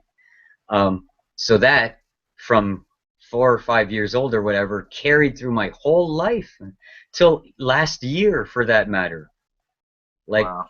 30 some odd years in the making of like being self-esteem and shame and guilt, whatever. That's a bigger, but you know what I mean. So it was never like, oh, I gotta quit drinking. It's not, oh, I gotta like quit. It's all about I have to fix the self-esteem thing. So whatever. Long story short, through my awakening and everything, I just started loving myself again, and then I just started loving other people, and then I started playing more music because of music's sakes, and then that became esteem. And in the internet marketing world, self-esteem was built because I was like, fuck, this shit doesn't work. I can't do this online marketing crap. It doesn't work. Fuck it. I blamed this, that, and the other thing. But as soon as I got one or two results, and it wasn't even big, it was like, hey, my list grew by 10 people today. How did that felt good? I got 10 more people on my list, and then it was like, oh my god, I got 3 more followers on YouTube. Oh my god, I got 1 sale. And it exploded my brain. I was like, 1 sale? Holy crap, $5 sale changed my self-esteem. And then you just compound it. And then you're like, hey, I'm smiling to more people. I made 1 more song. I went out tonight. I talked to a longtime friend that I didn't. I started dressing better. Like, you see me 1 year ago, I was just like you do have a you have a, I like your style. You know, you get that. It works for you, bro. You know what I mean? Well, yeah, because honestly, it's me. Like, first and foremost, I love being comfy. here's the here's the marketing tip of like the personal development. Make sure your socks and underwear are just comfortable. After that, everything's good to go. You know what I'm saying? Honestly, Pretty that's much. just for me. If I'm comfortable, even right to the inside, like that, because that's like the most. You know what I mean? And then like if you're comfortable there, and then you just let it grow, and like I just feel like being comfortable because it's cold now in Canada, so I like this scarf, and it's red, feels like grounding, so I just like it feels good, so I just put it on, and it feels good. Man. And this That's sweater is just a nice tight overrated fitting right thing that hoodies are the thing because I just get put your Jedi hood on and go on your now. Oh walk. yeah. But Yeah, like I reminds me I have to actually go and invest. But see, that's the thing, in Florida, like we wear them for like maybe 2 months, and then Oh, like yeah. it's done. Back to being warm again. It's like, That's pretty I cool mean, though. I our wouldn't winter mind that for starts a year like too. roughly January. Like I swear, December we're in socks or we're in shorts and t-shirts and crap. I put a picture on my Facebook last year where I'm putting up Christmas lights and I'm holding them up like this in front of the Seiko palm, and I said, "Meanwhile in Florida." Yeah, yeah. I remember when it was cold, and you people like down in Florida be like, "Meanwhile, I'm sitting on a beach." Okay, good for you. No, it's like, Yeah, Oh man.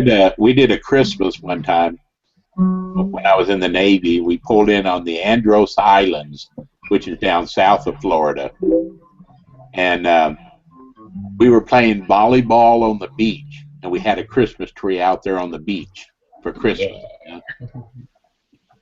What's Christmas like where you are, Vildi? It's getting into Mm, season. yeah, it's in Norway. It's very cold here. Is it So cold already there? yeah, already it's like winter Yeah. starts now probably. Everyone just like packs up with jackets everywhere. Like Hoodie. You must wear the hoodie. That's the best. yeah. Hoodies are our favorite. You see, like, all you know, you're a musician when you're just hanging out the bar. You got the hoodie. We're all like, oh man, God, it's cold. Let's go in. Let's go in. Fuck, it's cold. It's It's the actually best. 86 degrees here right now. All right. Let's not talk about how warm it is. No. No. What's your plans today, But Billy? Are you acting? Are you going to be doing anything cool? Like, oh, not today. I have no plans. I just came back from Amsterdam yesterday. oh, So you're in Amsterdam? Rub it in. I'd no, love to I go to was Amsterdam. yesterday. That's awesome. Anything fun Amsterdam. happened? Yeah. Tell us a fun story. What No, happened? You wasn't smoking pot in Amsterdam. I was She's I eating, was she's there with eating my brownies. family, so mm, She's like, So you somebody had offered to her some share. brownies, and she's like, That's okay. "Oh, freaking yeah, out, man! I'm I freaking." had to share with my family. Was it like just a like family trip? You have like what Yeah, was the trip all about? well, the trip was uh, like eating at restaurants with my family and biking like at the countryside because it's very pretty countryside and Yeah. stuff like that, and like going to museums and stuff. Yeah, Are there any there's got to be energy centers there, like cathedral-ish kind of something, or Amsterdam must be on a ley line. It has to be. To have that kind I of like hedonistic awesomeness like go down, it's got to be some kind of, you know what I mean? I'm sure it is. I mean, mm.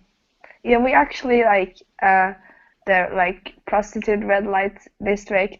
Like we like I don't know how I feel about it, but my family we went through there, like walk the street, uh, just to see, and it likes the energy Were, there. were, Like it was Bill D, were like you window shopping?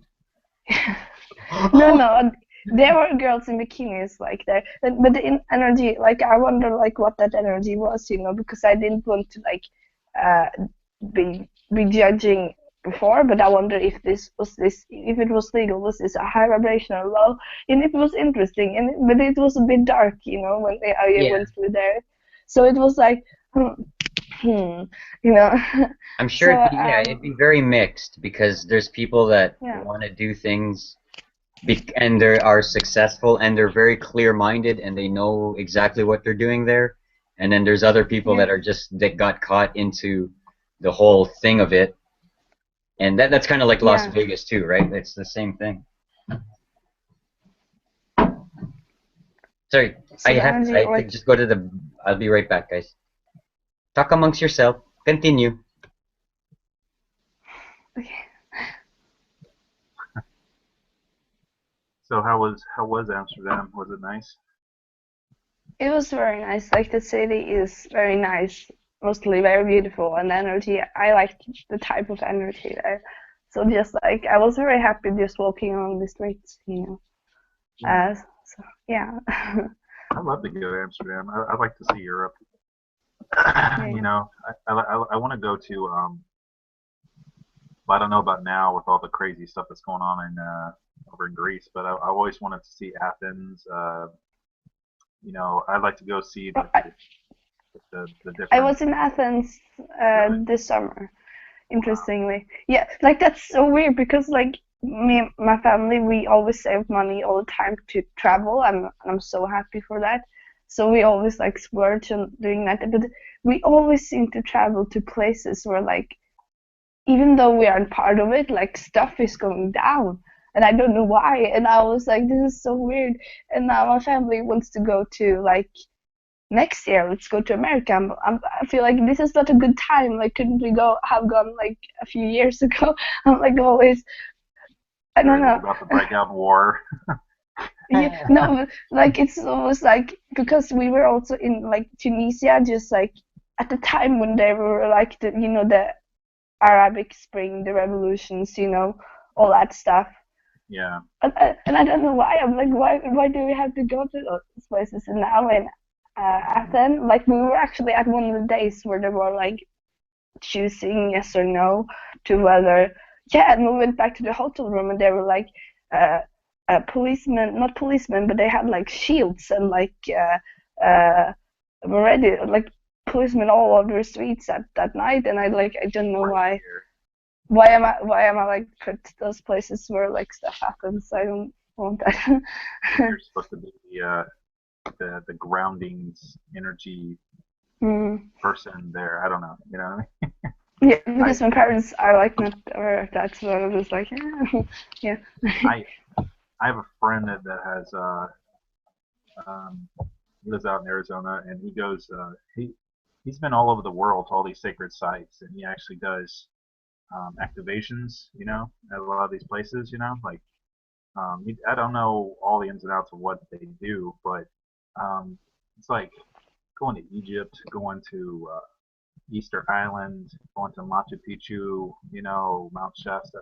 You know, it's just like, I mean, like going to Egypt, for example. I would love to go see the pyramids. I'm very drawn to Mm. the Sphinx because it's I think that's one of the where the Lyran stargates are. You know, for me, you know, I think it's something there. Anyways, but you know, I would be afraid to go because you know, Do you feel you very know, like, all the terrorist shit going on in the world right now. You know, I don't know. yeah? You know, But so like you said, Liren, do you feel very? Are you one of people that feel very connected to like a star origin or something like that? I feel connected to the feline race of when you know my story is just like you know I was doing music. I was doing Christian reggae actually. I put out an album, and then all of a sudden, what happened was, it's in 2010 or 11. I think it was like late 2011. Somebody added me to a group on Facebook just out of the blue. I didn't know really who she was, but she added me to a group called Starseed Collective Intelligence Awakening, right? And I thought, what the hell is a starseed? Like, what is this? I thought it was some kind of like cult or something.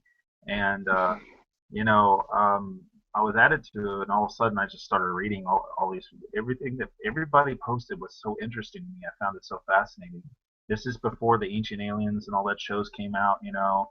Um, and I just I really wanted to. It's just like I had this utter fascination with wanting to know more about this stuff, and it just consumed me. You know, I just I just engulfed myself in this thing. And actually, I met this lady online. Her name was Sabrina Bright Star, right? And she basically, we became friends. And she's Lyran, you know, with the feline and all that. And see, I was looking into Pleiadians. I thought, okay, I must be Pleiadian, you know, right? That's all I knew. And I went outside and I just connected, you know, I put my intention and my mind out to the universe. I said, I want to, and I spoke out loud. I was like, I want to know my star family. And I just kind of like cleared my mind and I heard something talk to me in my head, you know, it said, yes, we are the ones who are here. And it sounded like that to me. Like it kind of sounded, and I said, all right, like, who are you? And they're like, the Andromedians was the first contact I had. They said, we're, Andromedians, like they said it like that. And I said, are you my star family? And they're like, no. And I said, I'm like, no. And I said, where are you from? And they didn't answer me, almost like it's a stupid question. Well, I never heard of Andromeda. I didn't know. I really don't think I knew what that was. And then I told her about it, and she says, "Oh my God!" She said, "You literally had contact with the Andromedians. They don't really contact a lot of people like that." So, long story short, I started when I heard about Lyrans, right, or the feline beings or whatever. It clicked. It all came back to me, and it started making sense. I started having dreams of this world that was like a purple looking skies with silver clouds, and it had a thicker atmosphere and denser atmospheric pressure. So um, I don't know what that means, but it was a very beautiful place, and these like lion people, and these like different cat people, and I'm like, wow. And it was almost kind of like something similar to Avatar, but it wasn't so. They had the tribal stuff, but then they had cities with advanced stuff going on, uh, genetics and all kinds of different things, and they had governments, kind of like a government like that. So I started channeling this um, person known as Shantira of Lyra, which I do in my channeling videos, and she is part of the High Council of 13, right? And they're all made up of females, like female Lyrans. It's like the females are regarded as like they're honored, It's like the mothers, what I'm saying? It's the elders, like in our tribes we have the chief, he's a man. Their elders are like the females, They're very highly respected, in that world or something. So I see it. So I asked, where I came from, and I guess I came through the 12th Stargate to incarnate here. To the best of my knowledge, I don't know a ton of information, but I just feel very connected to them, and that's pretty much where I'm at now. It's an ongoing process, You're always learning about stuff, but it's nice when you have this, when you start to have doubts about you thinking, am I just crazy? All these years, all the stuff you've done, with this stuff, that we talk about, and but then you'll talk to somebody, or you'll have an experience with something or you'll see a ship, or you'll see like something that is out of the realm of what people call normal, right? You're just like, man, there's no way you can make this stuff up. You know what I'm saying? This is really happening to me. And it's happening to other people too, So it's like we're not all just out of our minds. You know what I'm saying? Like, not everyone can be. It's in the like. I want to know that so bad because I've actually gotten the word and draw, yeah, how do I pronounce it? Because I was sitting in meditation, and I've done that a few times where I've been asking, like, do I come from somewhere? Where do I come from? And I've gotten the word sort of put in my head and draw Andromedian. And I didn't know, I heard it in like Starseed stuff on internet, but I didn't know what it was. And then I searched online, it's a galaxy, but it's not, I don't know. But it's not like whoever told me don't want to tell anything more. Like there's nothing specific. I'm like, okay, what about this? And everything's like, no, not that, not that. So, but I don't know. Like that's super cool that you like that all that happened to you. You started having dreams and. Well, it was also yeah. was also the synchronicities of my life. Like when I was growing up in the 80s, the main thing I was attracted to was Thundercats, and those are basically Lyrans, and I got heavily into like religion and Christ, the lineage of the Lion of Judah, the symbol of the lion, and then there was the Christ of that, and then I got involved in it with Rastafarians, and then again, there's the other side of the lions, so I lived that lifestyle for about 10 years. So there was always that lion, that symbol, that cats. I prefer cats over dogs. I don't know. I've always been, you know what I'm saying. I like dogs. Don't get me. I like Yeah. dogs, but you know, I just dogs. Talking about cats, my cat like scratched the I door. just hold the door sealed and it's like freaking dogs bite me. Just like, dude, no. I prefer dogs over cats. Yeah, I know. I like both. I do Me like I like too. Lily the best. Mm. Hi, Janet. Hi, Angel. You know what? It's so funny because I've always, in the past, I was always a cat person, and I always had cats, for years and years, and I have now, and I love. I mean, I adore them, but I live in a city where there's tons of dogs, and there are so many different breeds and mixed breeds, and they're just, I just love them so much, and they're so much more affectionate than cats. Well, obviously, my cats are they're very affectionate. They Cats really are affectionate when they want to be. Well, it's on their terms. Yeah, I Yeah. know, but there's Dog is like this. But you know what? Yeah, you know. But for me, like it was too much in the past. Now I'm like so drawn to dogs, so I can't say like I'm a cat person or a dog person. You know what I mean? Anymore. I love them both for different reasons. I guess Yeah. I don't know. It's cool though, yeah. I like wolves and dogs and stuff, and Yeah, time to I look love. at. What do we have there, Bildy? A kitty cat or a...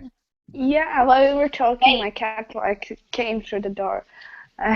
She But knows. she knows.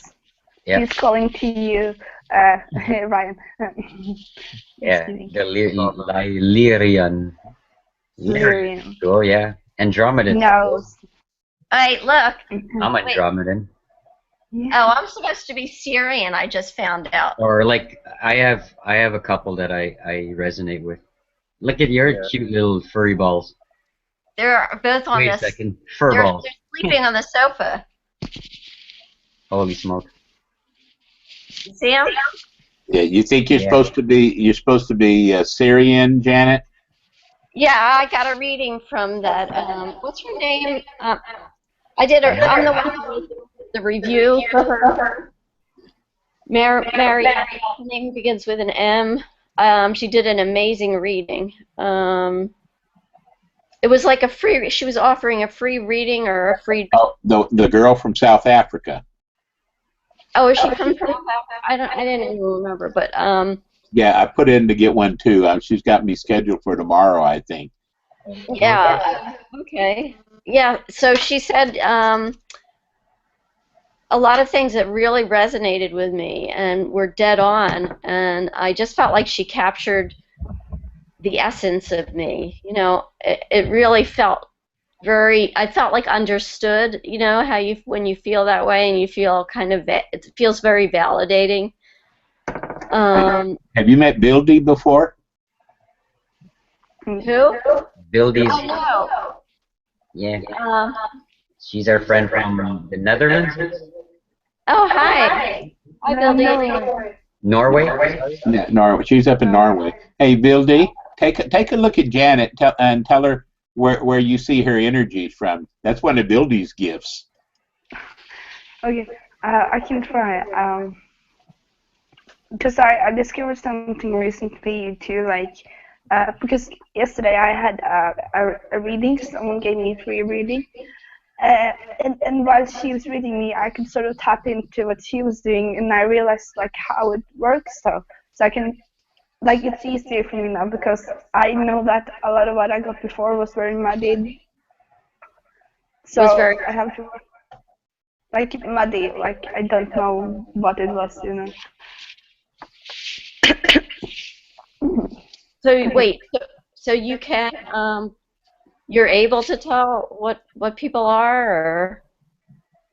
No, not look what they are, but I'm very energy sensitive, so I get something from people. I don't know what yet, but so I can emotionally feel your energy right now, but I'm like trying to.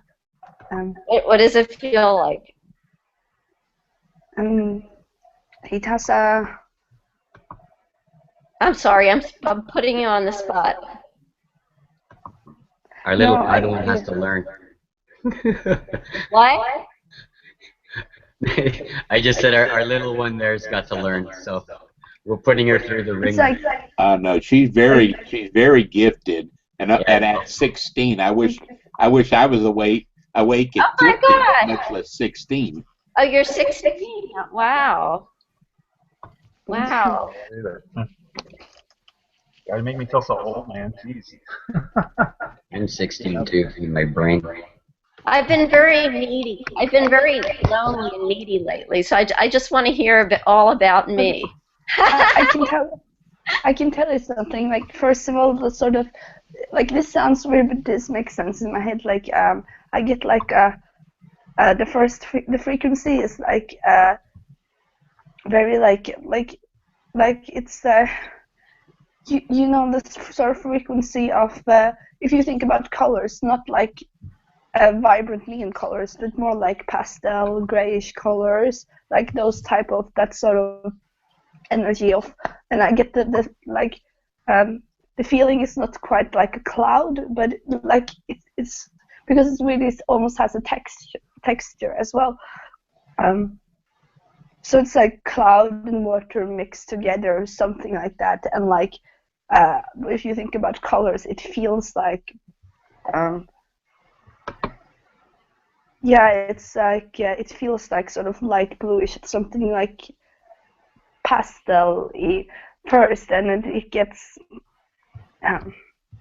that's like the emotional. So it's weird to describe emotional because it's like feelings have textures, but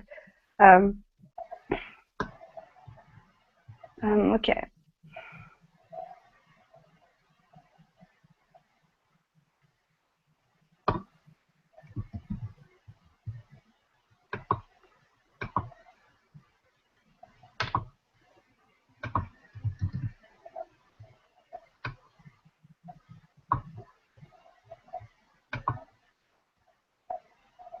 Okay.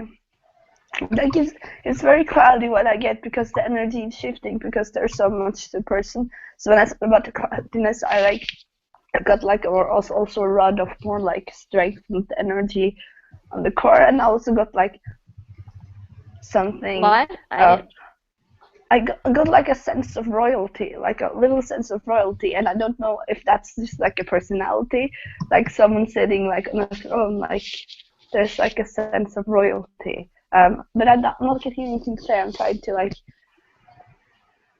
see anything. Okay.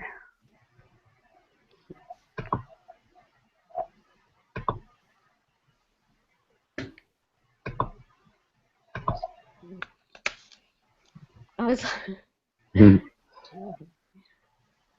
was thinking if there's those little stickers that, you know, that I could put my crown on. Wait a minute. Yeah. Crown is nice. Crown chakra. You're tapping into the, I don't know, super conscious. I'm not getting anything clear because I feel like I have to go fishing for something right now. But sometimes I get the pictures, but that's sort of not in my control because it's like something. Like yesterday, I was like just sitting and I was trying to sort of open up, and I got such a clear picture of like snow and like a sort of pink tree and a snowman, and it was really weird, and it felt like it used to be smaller before when I got pictures, but now it was all over me, so it was like I was there, and it was really cool. But I don't know how to do that again. I think that like, you know, it's funny. I feel like this feeling around my chest. But it's like my bra. I know this is really strange. My bra feels really tight right now, and it feels like almost like this sense of like armoring around my like my heart and my. I feel like this blocking or like right now, just right now, and like the slight anxiety. I don't know what that's. I don't think it's in relation, like when you I don't think it's in response to your trying to read me, or I just, maybe it was just when I started getting on, when I was on the call or something. I don't know. Whatever. It might be because like even when weird things like trigger you, it's still like something else that's just reminding. I don't know. Like I started feeling weird when I started doing this too. I probably have like a thing because I want to avoid doing readings to people because I feel emotionally weird. I'm like maybe. Emotionally weird after? Drained or? Yeah, no, not drained because I just feel I don't know, like anxiety. Like maybe we created that together. Maybe, you know what? Maybe the anxiety you're feeling, you're picking up on my anxiety. Yeah, You feel anxiety as like right now, Janet? Well, maybe a little bit. Like right now, or just kind of in general in life, or? Oh, definitely in general in life, but maybe there was like a level of anxiety. I think there's always like a level of anxiety present, you know, but I'm just so used to it that it's like my baseline, and it's just like it's either less or more. Or I can be very calm, you know. I mean, but I think inside there's always some kind of level of anxiety. Yeah. Question. I don't know. Question, Janet. Two names. Who's either Stephen or Jody? You know, one of those. Does that resonate with you? To me, I don't know if with No, Janet or myself or no, everyone in the room. In Janet's life, you know. What? Stephen, in your life, is there a Stephen or Jody that resonates with you? I have a cousin, Jody. I have. Why? No, I just was. Well, okay. There's a couple things. As I was looking at you, because I got you on the big screen here. I thought I saw I thought I saw like an orb, you know, kind of like fly by you, you know. But then again, you know, you think if that's your imagination. And then do you have a son? No, no, I don't have a son. Okay, sorry. I have a cousin. I have a cousin, Stephen, and a cousin, Jody. Well, it was almost the impression of like a son that has passed that you know is around you, and I'm thinking that's what I was thinking originally, but then I thought that you know that his name was Stephen, and you know then I heard the name Jody, and I'm like, okay, what does that mean? You know what I'm saying? Like what's Stephen and what's Jody? So I was gonna throw that out there to you, and I would really freak out if you were like, I wouldn't freak out, but I was like, oh my God, how do you know? Yeah, Stephen and Jody is my son. I'm like, well, okay. It happens like that sometimes. And sometimes, you know, it's just like, Sure. I don't know, you know. It could, you know, there could be something, you know. What did you see? You know, you said you No, saw. I thought I saw like an orb fly by your, I guess it'd be your right side, you know, over here this way, like fly by. Mm-hmm. When she was reading you, and then I just got the name Stephen, you know, or Steve or Stephen or something like that. And I don't know. I don't know what that means and or whatever. I don't know. You know, Maybe I'll meet a Stephen. Oh yeah, we're supposed to be doing spiritual matchmakers and stuff, or what? but the What color was the orb? it was just a white orb. It was a white orb. You know? It could be a match made in the spiritual realm. Maybe Stephen. maybe it's my twin flame. But when your aura is gray, or when somebody's trying to read you and they cannot pick up on the on the colors and it looks kind of muddy and the outline around the body looks like a gray or a dark gray. If that's all you're picking up on, that typically means that the person is very guarded. They've been traumatized or hurt at some point, and they're shielding themselves, very well, where they are not easy to allow other people to pick up on their whatever, you know what I'm saying? So Yeah. So it's not easy. Not that no one could do it, but yeah, I mean, it's because I have, God bless you, I have had my Pamela read do my aura, and I have violet, and I think it's my primary color with what was the secondary? It was turquoise, I think. Turquoise? Is Pamela the one you're talking about? Oh, no, not turquoise. Aquamarine. Aquamarine. Is Pamela the one that's doing the free readings or whatever? Or who's from Africa? Who were you guys talking about? I'm not sure. No. Her name is starts with an M. But she's in Pam's group, right? And she posted it. I think I saw something like that. Someone that wanted to adjust the reading. Pam, she's a channeler as well. Pam? She goes by Whisper in the Waves. What, on Facebook? But Pamela has her. Are you in Pamela's group? Yeah. So she read my aura, and I had a reading. Actually, I had a reading with her, and I think my violet, my primary color, and then the secondary one was aquamarine. But then I had yellow, she said, and a lot of yellow. And then there was some kind of periwinkle blue, or she said there were lots of colors. I also enjoy it. Some were like coming in. They weren't really full-fledged. Yeah, I started doing the gift one day when I was sitting in a cafe.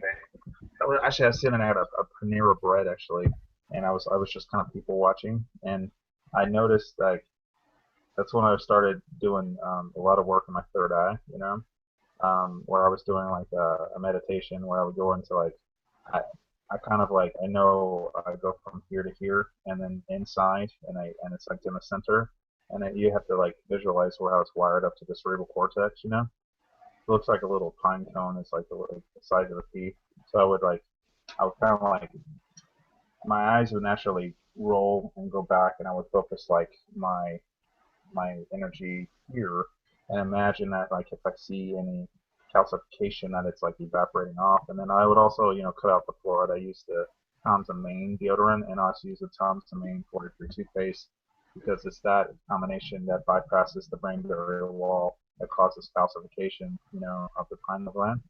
So I was working on that stuff, and then I noticed that one day I was looking at people, and I looked at somebody's shoulder, like over their shoulder, and I noticed that I could pick up on that outline. Like I thought it was like my mind had first playing tricks on me, but it was like an outline around this person's head.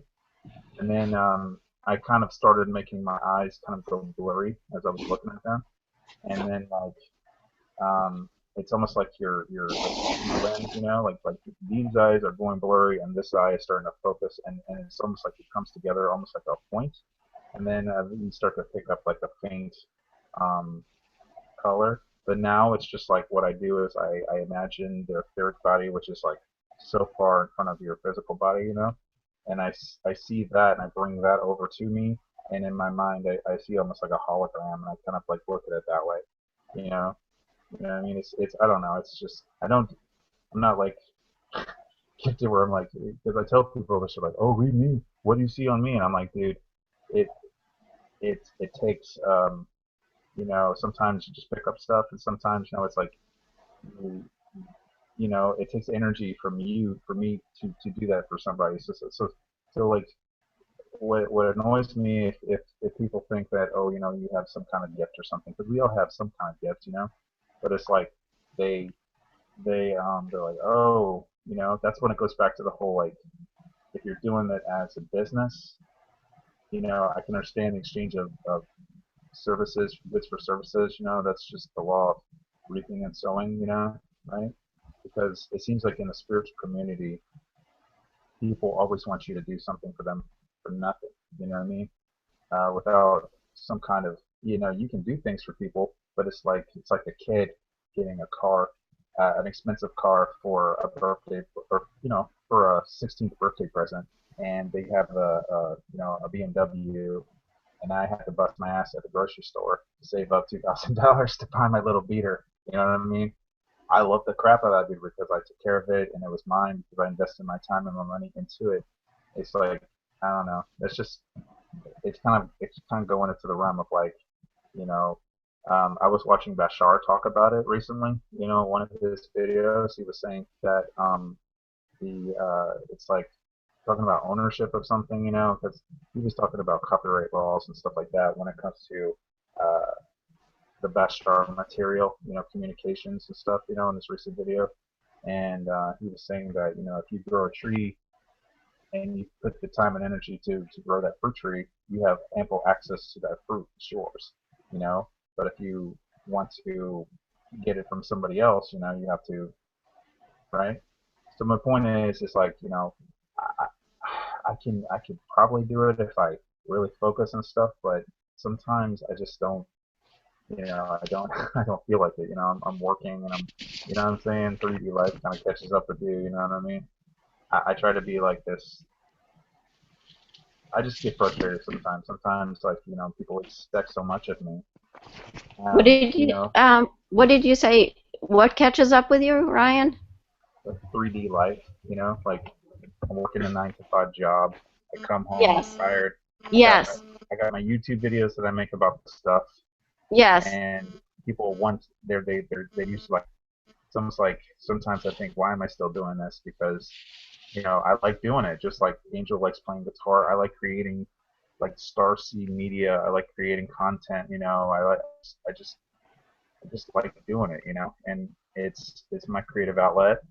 But the people that, you know, subscribe to my channel and whatnot, it's almost like sometimes I wonder, it's like they expect me to be a certain way all the time, and I'm not. Sometimes I just want to talk about my Yeah. life, Yeah. You you know? become depleted. You become depleted. You need to I mean, what we do, you know, we take in so much of people's energy, and I mean, and I'm not, I'm a psychotherapist, so you know, I see 8 people a day, Wow. and some of them are Spectrum.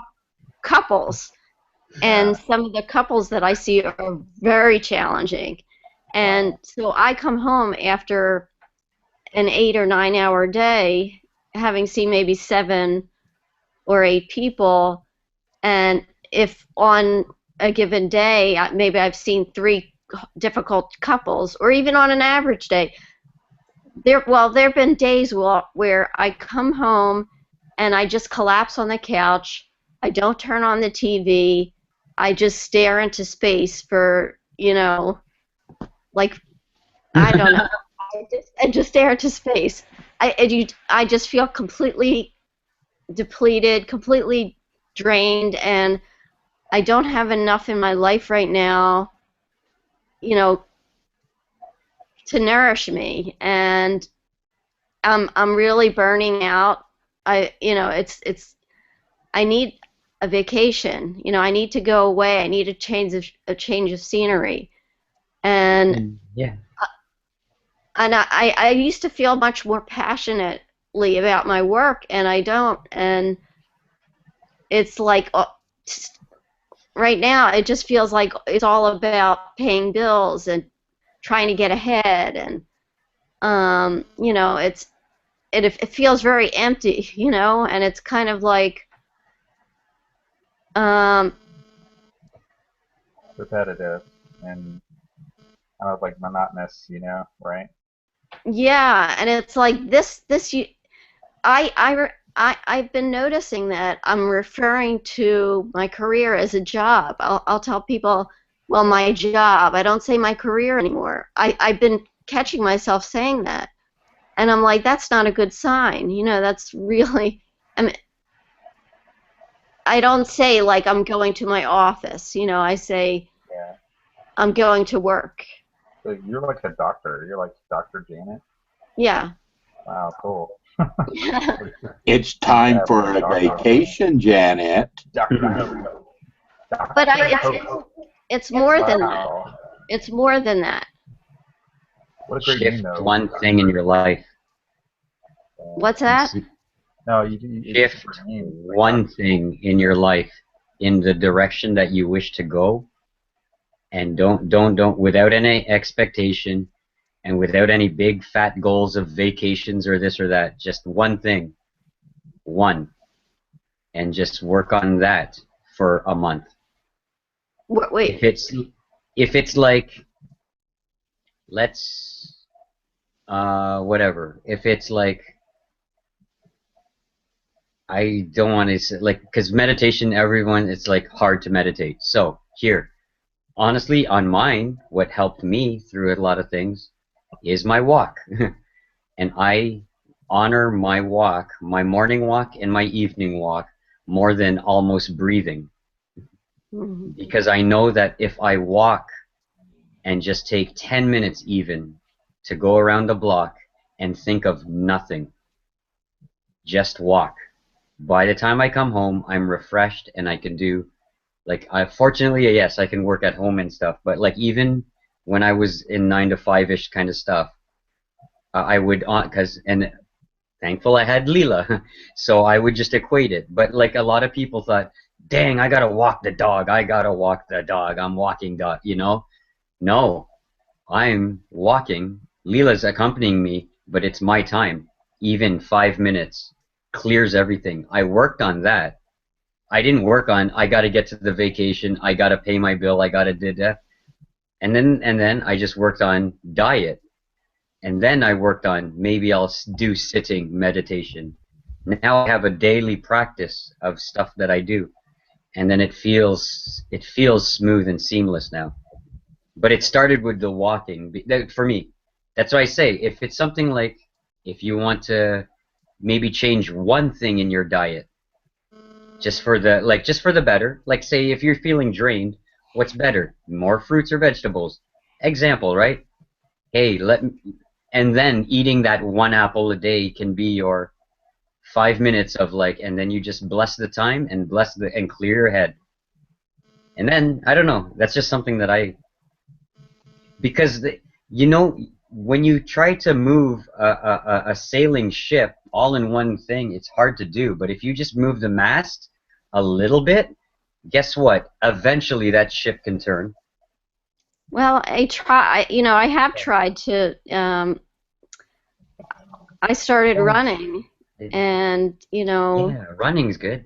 And I was doing that for a while, and then I started actually walking. I bought a Fitbit, that counts you count your steps. Oh yeah. Yeah, I should it's get great. one of those. Might be like in the millions right now. He's like, holy smokes, no. No, That's cool. So you got that, right? What's that? So you got one of those counter thingy, right? Like in it, Yeah. you take a step. Yeah. See, I haven't been you make it using fun. Well, it makes it fun because you have a community online, and you compete, and you have like you challenge people, and you make step goals for yourself every day, like 10,000 steps, and it motivates you to like let's say Thanks, Ryan. Okay. you walk from one place to another, and you haven't made your 10,000 steps. It motivates you to walk more every day. So hey, there's a walking Facebook group. Yeah, there is. There are Fitbit groups. Yeah, and they're not expensive. You can go I to. gotta join one and I want to play. That'd be so much fun. If you go on walks, you should do that. Definitely. Yeah, then you just get those counter and then you go in the group and you can like talk about walking. Yeah, go. If you buy a Fitbit, they have Fitbit Facebook groups. Okay. Yeah. Send me the way, and then I'll just follow wherever you are, and then like. Yeah, let's be walking buddies. But well, right now I haven't been. That's the thing. I'm Oh. I was doing that for a while, and then then I actually I got to I was walking and like intermittently jogging, running, walking, and I got to the point where I was my endurance really increased, and I was running a lot, and I was able to run further and further distances, and I thought, gee, I never thought I could have this much endurance. I never, and so I was really getting into it. I bought an expensive pair of running shoes. Yeah, but see, stuff like that's fun because then it's like I got to get like cool running shoes, and then you know what I mean. Yeah. And it makes the running fun too because it's nice and comfy and like. Oh yeah, I'm telling you, it makes a whole lot of difference. Well, I was running around with a pair of sneakers that were literally falling apart. I mean, literally. Yeah, those mine last summer. I had to put a couple of them to the sneaker grave. It was like. Yeah, exactly. I watched. Anyway, so I ended up getting into an accident.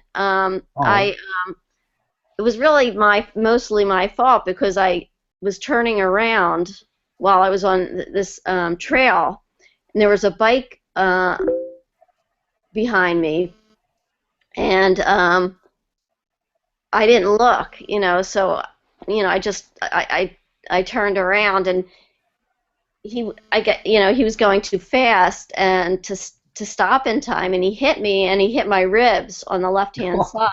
Oh wait, that was earlier this summer, right? Yeah, it was it was a couple months ago. Yeah. When because I was hurt too from like longboarding and whatever, and then I remember you had like the similar thing like a week later or something. Oh yeah, okay. The ribs, yeah, and then the healing. Marisa had the healing circle, and we were like healing our ribs.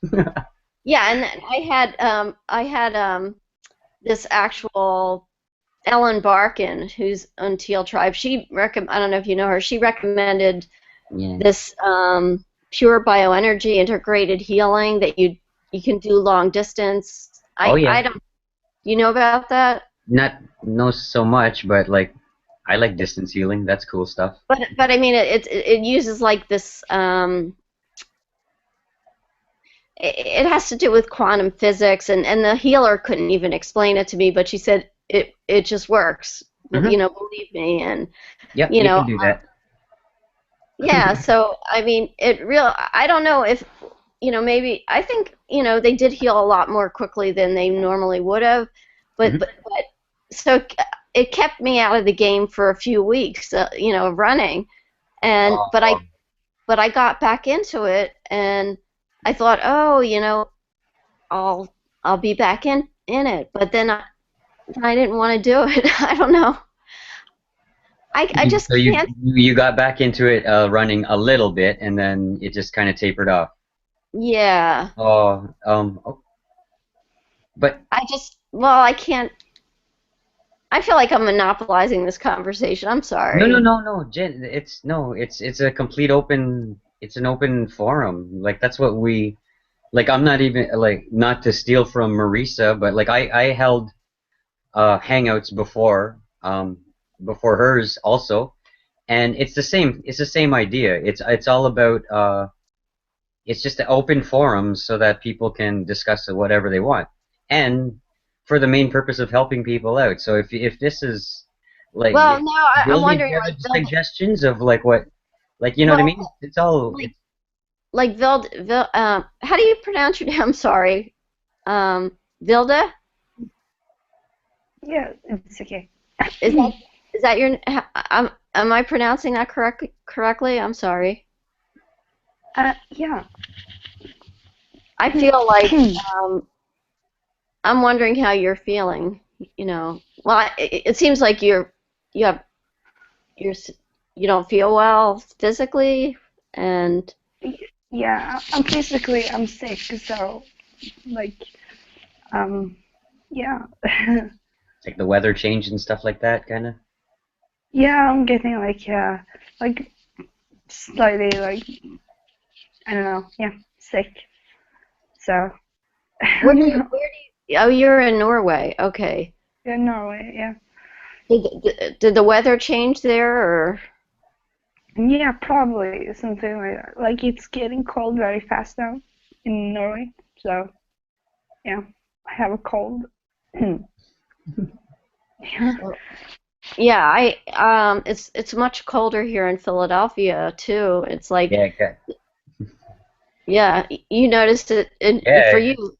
just essentially since the blood moon was like one of the last warmish kind of nights Oh, where you could be outside, and I then have to Monday, ask you. Friday, or Monday, Tuesday just became a little bit, but yeah, now it's more cold.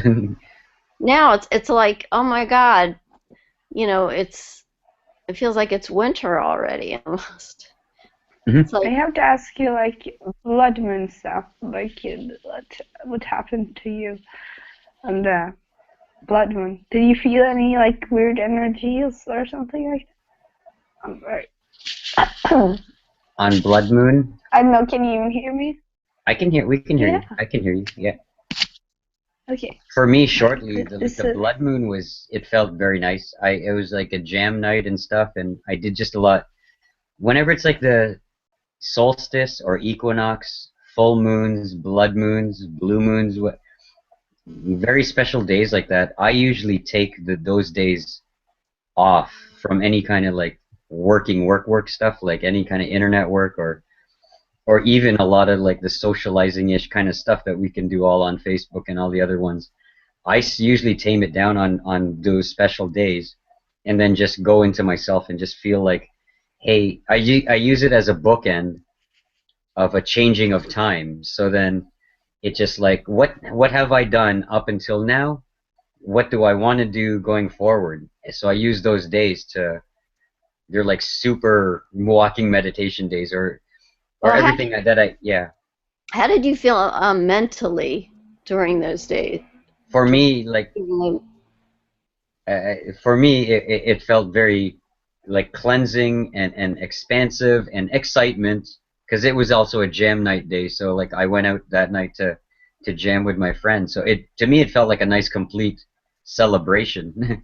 You know, it felt like a solstice kind of a day where I kind of hit the reset button and like get ready for the next season. So Right. that was on my end. You guys?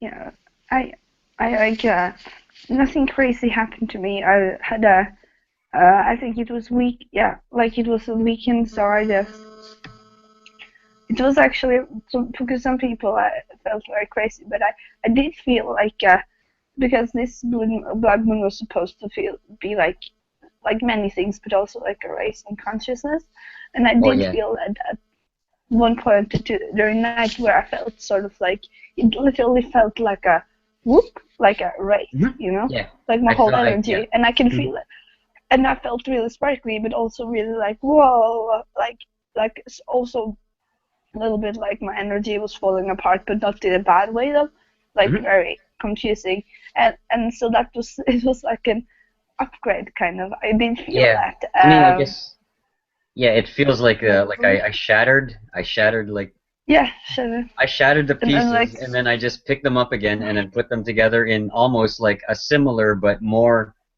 a more concise form. That's what I mean by like I just like erase, not erase, see what like I did in the last 3 months, shatter it all, and then pick it up, and then that's why I like that changing of weather and stuff because I get like these some older clothes and some newer clothes and whatever, and then it's like, oh yeah, I remember that sweater from last, like whatever, and then when you just suit up again for the next season, it just feels like, and yeah, I know that I went up in the raising of consciousness for me came like on Tuesday, Wednesday.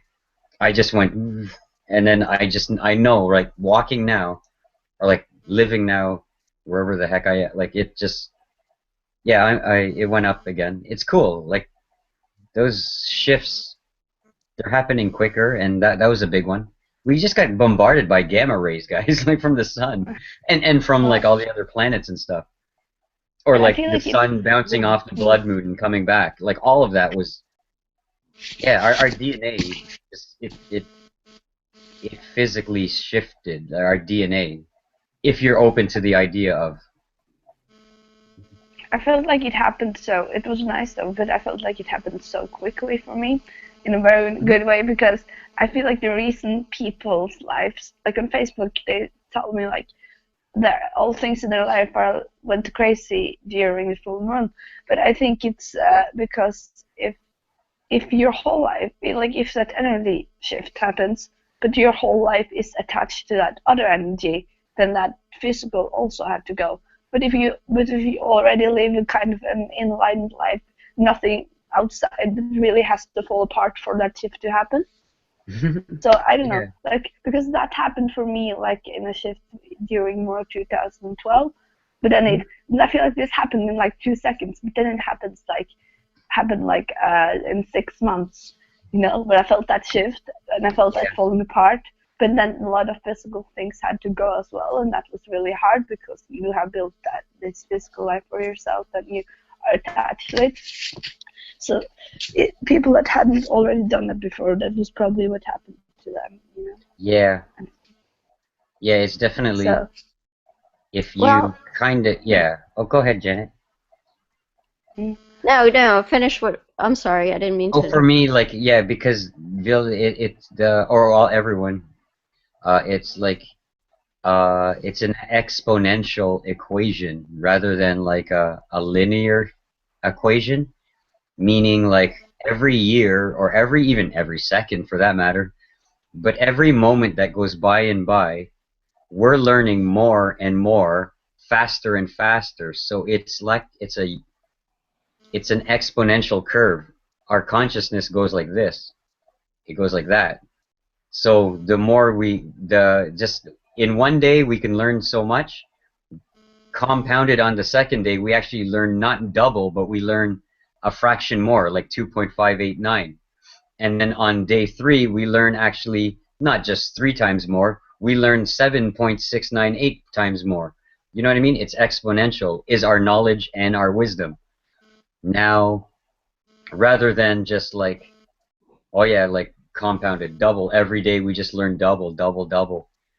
That's why if the folks that caught on to shifting back in 2012, if you kind of caught on to it then like you've learned and compounded a heck of a lot quicker. But like all of us collectively, we're going quicker anyways. We're going exponentially up. And then that's why I say, Vilde, you awoken a heck of a lot fast in these last couple of, like, even for the last 6 months for that matter. For me, and then it just caught on a little long. It took me a little bit longer, but I caught the wave going up too. So a lot of people are catching this wave, but they're mashing a heck of a lot of knowledge in this small amount of time, really, really yeah, fast. So that to me, that causes the cray cray. But yeah, it's that's what I okay feel really because we're all headed to the same party anyways. Like Yeah. you know what I mean? Like some of us have been doing it from the 60s, 70s, for a lot, and then but back then it was like learning like this. And then the internet hit, so we're learning like this at an alarming Oh rate. yeah, We definitely. collectively, we created the internet so that the exponential curve follows its mathematical path. So I can't wait for, like, the next 2 to 5 years is going to seem like 2 to 3 months for us. Like it's going to seem so, Yes. it's going to be so fast. That's why it's nice to like let go of the past stuff, let go of, again, you can even let go of three-dimensional possessions and old ideas and old paradigms. Let them all like float down the river. Don't worry about them because the lighter you are, it's like light is light in body, but it also like light in mind, light in spirit, light in like light. We must be swift. That's what we got to do going forward because this shit's gonna go pretty fast. Yeah. Is what I'm getting down to. Yeah. Uh, It's pretty intense stuff. It's exciting though too. It's fun. No, it's exciting. Yeah, it's exciting stuff. Um, yeah, it's. I agree. I mean, it's with the internet. I think there's so much more information that we have available Yeah, to and then us. plus like cell phones and mobile and devices and Wi-Fi is everywhere. So you're always connected. Like I always say in these hangouts or in my like videos and stuff, like the internet is, to me anyways, it's the digital and or if you think physical through laptops and devices, it's the digital representation of the cosmic collective consciousness. Yeah, It's the Akashic records. yeah, yeah, If you want to look at it, it really is.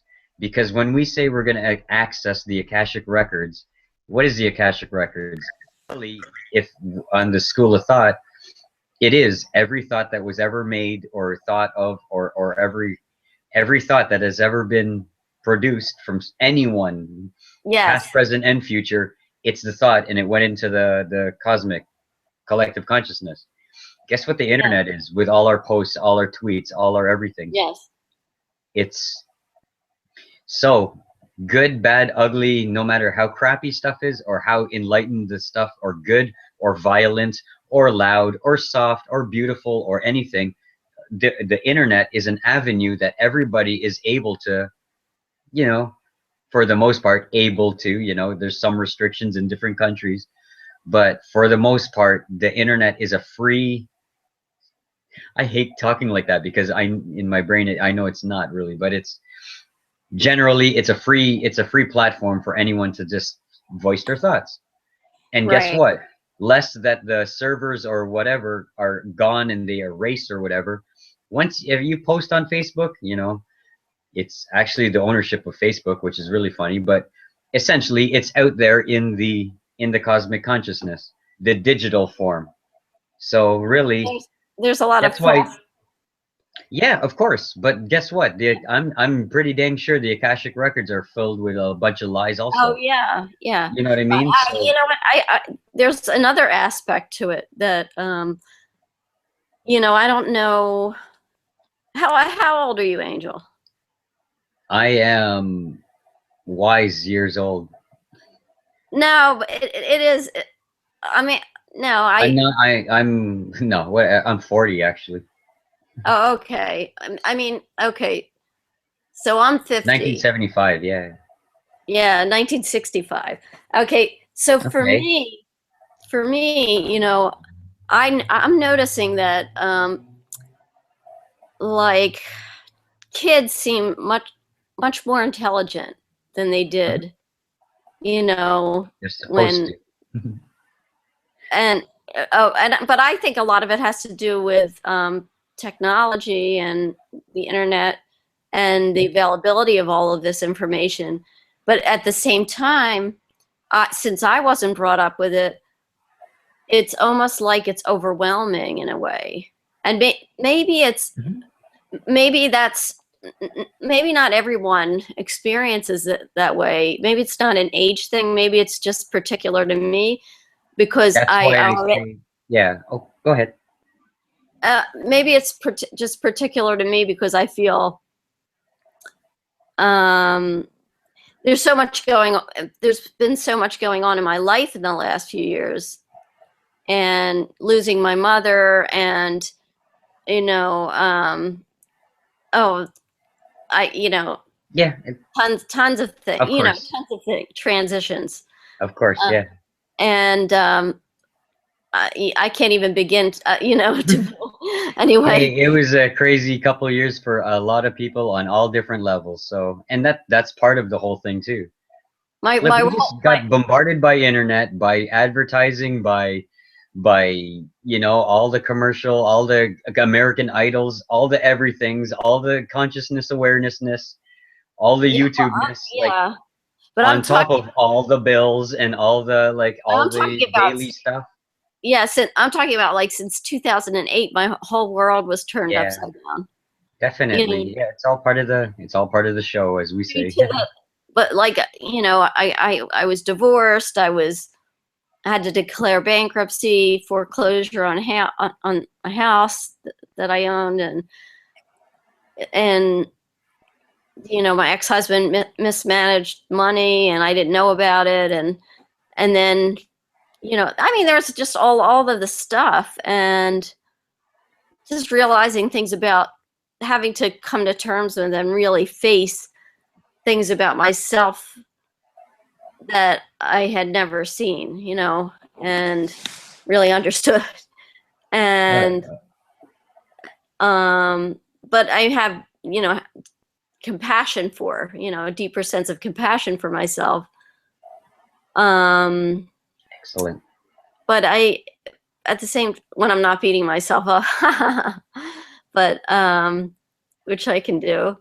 But yeah, again with this, I just feel like, I don't know, I just feel like I work and then I come home. I work, I come home. The weekend, there's nothing that really excites me all that much. I don't know. I think you need a spark. I have a lot of anxiety. My anxiety over the last couple of years, especially since my mother died, in the last year has gone up. And you know, I'm working through a lot of emotions. I'm having a lot of vivid dreams, and you know, it's just, I don't know if there's so much going on in my head that it's like I can't take in a lot of stimuli, and then I'm dealing with my patient's emotions. I'm probably overwhelming you. No. And yeah, I have done a lot of groundwork in the last year, the last month for that matter. It's fine. It's okay. Yeah, it seems like it's overloaded. Yeah. It's like I can't take in anymore. I can't read. Yeah, something has like, again, I'm no doctor and I'm no whatever. I just know what works for me. Look, do you know what?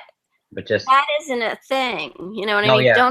I'm just saying, yeah, the thing that, like I said earlier on my suggestion is this thing that worked for me, and the thing that worked for me to get me out of the darkest of my is like suicidal depression. I, you know, tried to not be on this earth anymore.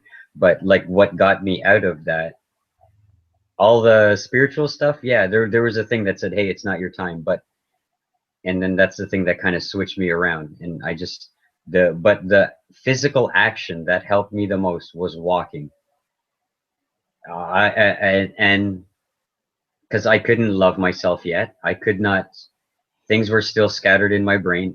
But the only thing I said, hey, if I can walk in peace for at least, and it started for 5 minutes. It started because I was hermit.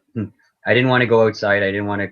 I didn't talk to anyone. I cut all my band, like all the music bands that I played in. I turned my back on all of them. Like I felt incredibly terrible. I felt like, yeah, guilt, shame just piled up on top of me, on top of everything. But anyway, so it was the darkest of dark and scattered of scattered. And we're going through like the awakenings of all this other stuff, whatever. I shut all that off too. I said, like, I can't even study any of that stuff anymore. I can't follow any kind of practice. I can't do anything. Yeah, and that's the thing. I want to learn. I'm in all these groups now. You know, Pamela and you know, I've become interested in spirituality, more interested in spirituality. Yeah. My mother died, and I want to learn. You know, I hear about all of this stuff. I hear, oh, you're Syrian. Somebody telling me this, or you know, I hear about astral travel. I hear about all the dimensions and ascension and all of these different concepts, and I want to know more about them. But it's like okay, there's nothing. I can't. Again, here's another suggestion that I even just learned in the last 2 months, because all of us, like in this kind of community and such, we love we are we love I think we love the information a lot, and we love the knowledge and everything. And again, I'm going to speak from example of my own example. I became a spiritual junkie. So I was not only hooked on like just getting completely, drunk out of my mind to hide from all my stuff. I thought I'd turn to spirituality to clear and be enlightened, but then I became a spiritual junkie because I Yeah. was like, instead of like drinking all my sorrows away, I Yeah. would I would use, hey, that's a nice little tip. I would use it once and then not follow through with it. Hey, I should do meditation. I would do it one day or two, then not follow. Like, I would never practice what I was learning. And unless you practice it and put it into your own practice and figure out for yourself whether or not But you know what? these things that we learn are true or There's a not, lot of there's no resistance, wisdom. but And it's then hard to, I think for you, maybe what happened was that you had hit a rock bottom, and I know what that is too. I know what that kind of maybe not quite as dark, but I wasn't suicidal, but at the same time, I mean, I had suicidal thoughts, but not serious. I didn't have mine seriousness. was that. Well, I just, yeah, it's But not nice. I could barely, I could barely function. I lost Yeah. 20 pounds. I couldn't Mhm. eat. All of that. And it happened a couple of times. But what was I going to say? I just lost my train of thought. Oh. Well, Angel, I Oh, completely oh, agree with you because yeah, okay, so. I remember. Okay. Oh, so yeah, I think it's like you had hit rock bottom to the point where you were able to adopt this regular practice. It's like out of necessity, out of Almost it was no, yeah, it was either off this earth or do one thing you can do. yeah, for you it was survival. You Yeah. had to do that to survive. So And the thing I'm is, not. I made a pact to myself. I said, yeah, okay, in 1 year, if I don't feel even a smidget better than I do on this very day, then you have permission to go and check yourself out. Right. So I just said, so with that in mind, and a very serious way, this is the most serious I've ever been, because you make those pacts with yourself, and I'm gonna quit this, I'm gonna do that, I'm gonna lose this many pounds, I'm gonna eat more. But you, but You you, know, but you to had me, I was like, if you can walk and be happy for 5 minutes every day for the rest of this year, just see what happens. Actually, just do it for this week. Can you just do it for 2 days straight? Okay, and I did it for 2 days straight. Can you do it tomorrow too? Okay, yeah. Can you do it for 10 more you were minutes? in a And then it just survival. compounded. Yeah, you were in a Yeah. survival. You were in a survival mode, Yeah. and I mean, I am surviving, but but I'm not like at a rock bottom enough point to.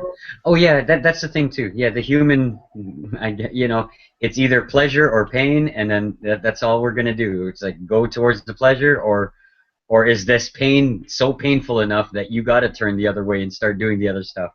Like that's it, right? Otherwise, Essentially. right. Otherwise, there is if you're not at a point where you've hit rock bottom. Otherwise, uh, then your resistance kicks in, Yeah, and yeah, it's weird. that's when you're just like playing around with it, and you're not really Hmm. serious. When you've hit rock bottom, you have you can't resist anymore. Yeah, You it's can't. either like I said, like it's either I check out or I actually Yeah. try to do one thing, and then I You have use that no practice. choice. You have no choice but to face. Yeah, yeah. Then I use I that re practice to compound on my other. That you know what I mean? Like now that I know that I can do this one thing, thank God. Okay, now can I just try one more other thing? And then I just said, yeah. Then let's do that two things together for 2 days, for 3 days, for four. Can I do three productive things a day? Okay, that's all it was. Sorry, Billy. Yeah, go ahead. I just lost my like I have to go soon. I like Yeah, yeah. have to sleep and stuff. But I'll yeah, only well, I like think 5 more that's minutes or something.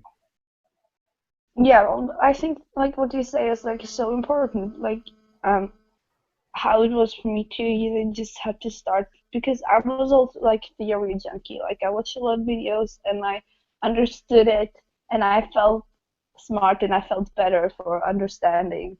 like philosophy is like brain candy for me, and like spirituality, and like it's fun. But like I kind of have to start doing stuff, and it's like, and I wish that it doesn't have to get to that really terrible place before you like have to. That it could be easier, but for me it's like you said, it was just like survival. The only thing I have done for the last, like the like emotional healing thing I have done, like the first days I didn't plan for anything, but like the only thing I did, I was just do it, and the next day just do it again and again, and like after a month I look back and like, shit, stuff got better. But I don't know, like maybe I don't know, I wish, yeah, like it could like start to, like now I'm like losing them, yeah, but yeah. Train of thought. Yeah. The train went off the track. Yeah. Yeah, it's That's okay. I think we're telepathic anyways, right, guys? Like we can, I can understand what you're. Yes, yeah. I'm sure, yeah, Jen, you can understand. You can feel it, right? You can feel like the understanding of what Yeah. Billy is speaking of. It makes sense. But yeah, that's it. So I don't know. That's my suggestion for anything. Well, but I mean, I've been doing. It's not like it's not like I'm depressed all the time. You know, it's. Oh yeah, by no means am I ever like saying that anyone is anything. I'm just saying what works in any any situation. I mean, If like you're for instance, it's like, well, maybe I'm being a little contradictory, because on the one hand I'm saying nothing interests me, blah blah blah. You know, but I did start this new hobby. I'm doing these succulent arrangements, and you know, I put them in these unconventional planters, that like house, like things that you would, like a teapot, yeah. and then I put all the different types of succulents, different textures and everything, and I've gotten really into it. What's that mean? What's succulent mean? Oh, okay. Tasting of sorts of, like, I don't know. It's a plant. They're plants. They're desert plants. Like they're cactus. Cool. But they're not prickly. They're like those plants that you don't really need to water them that often. That's why they call them succulent. Well, anyway. Okay, so you arrange these. Yeah, so it's not like I'm trying to like develop interests, and I've been going to this Reiki healing sharing meetup, because I for some reason I feel like a calling to heal with my hands. I don't know why. I feel like I want to do it. I don't know why. Well, honestly, Janet, here, and just to do this a little bit quicker, because we do have to wrap up and stuff. But like, I'm just saying, see that how you just said you have this calling. Break the boundaries. You know what I mean? Go do it, or learn a bit of it and practice a little bit of it and see if you like it. To me, it's always art and music and things like that and creative, and then I can just do computing stuff and like. And then if I'm like, the thing is, I've never really been bored, no matter what. Ever since I was a kid, all the way up through, there's always something to play with. Yeah. To me. Yeah. I can go bike riding. I can go shoot basketball. I can just like, and then now it's like I can go and visit a friend. But yeah, in those weird times when it's like that, yeah, anything that just makes you feel cool, like cool meaning like fun. Then go do it. And then this healing thing, that's really cool, because then you know that it's a passion. I know it's a passion because you just said it. You have a calling for it. And then now you can actually see like, if you practice it, learn something, practice it, do your Reiki heal up or meet up. Perfect. Then you got like a bunch of friends that you can practice with. Then you can see progress, and then that's where it's like, then you get momentum. Then the only thing you got to worry on is keep the momentum. Yeah. And I yeah. mean, I really the first time I went, it was really great. I mean, we we uh, took turns giving and receiving the healing, and and it was like an introduction to it, Mm-hmm. and it was, I really enjoyed both the receiving and the giving, and the giving Yeah. even more.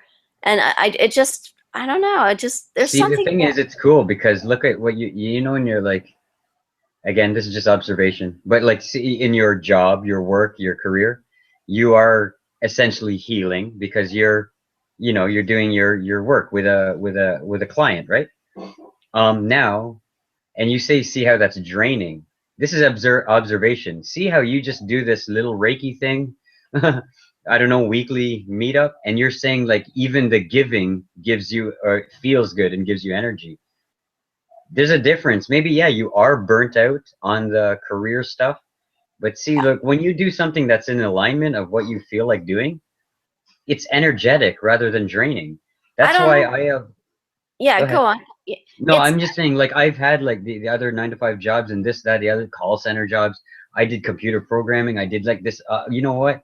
And yes, it drained me. Even the computer programming stuff that I did was draining because it wasn't like the complete core of what I love to do, which is like art and music and like essentially like teaching and doing like fun stuff like that.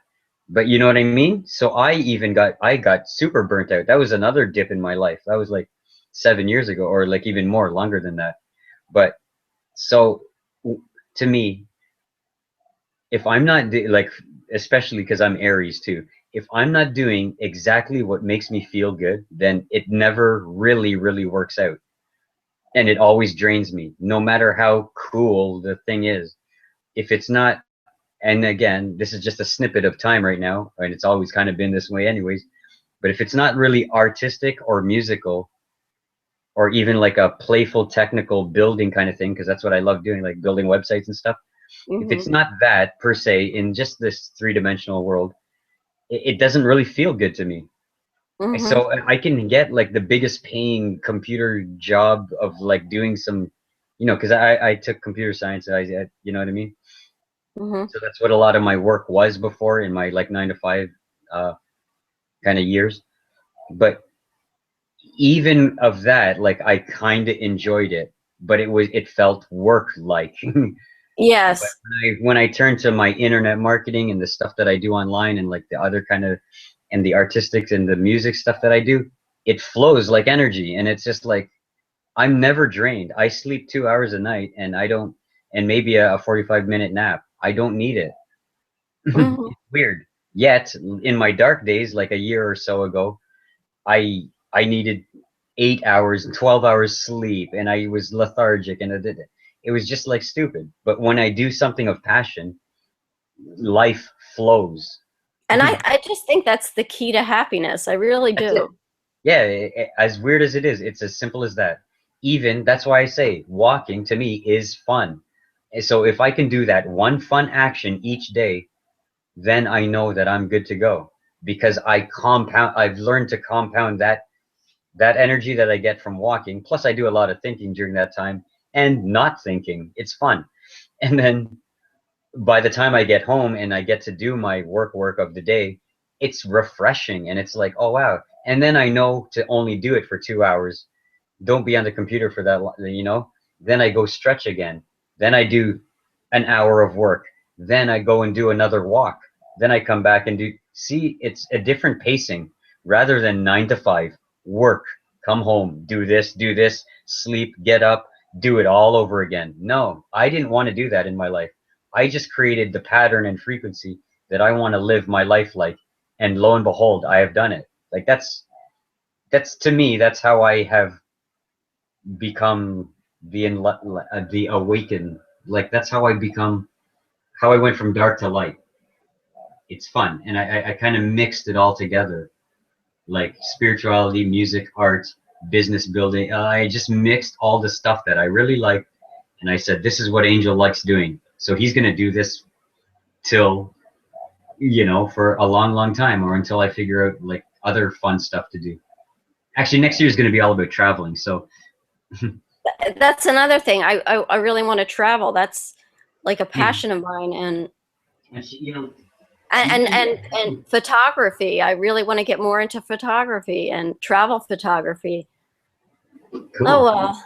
You know what you do, and this is what I do, because I'm going to go travel and like learn how to surf, because like I'm in Ontario, there's ain't no surfing here, and I'm going to learn like other stuff. But we'll just take surfing for example. And this goes back to even the spiritual practices or whatever. Live the way you want to live as if it's happened already. So guess what? That's why I do the longboarding, and that's why I do outdoor activities. And I actually do squats and exercises as if I'm going to go surfing. I may not be physically surfing, but I study the surf videos of which and workout videos to make me in tip-top shape for when I do go surfing. Yes. Actually, that's why I do longboarding, because I pretend that my surf, when I go out, I pretend I'm going to go surf for an hour. I'm certainly just skateboarding around and practicing stuff on my longboard and stuff.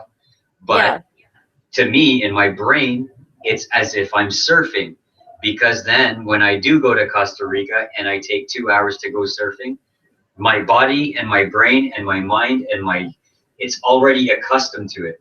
So for you, traveling photography, guess what? When you go out to a restaurant or when you go out and on your walk or your run, pretend you're doing it in Portugal.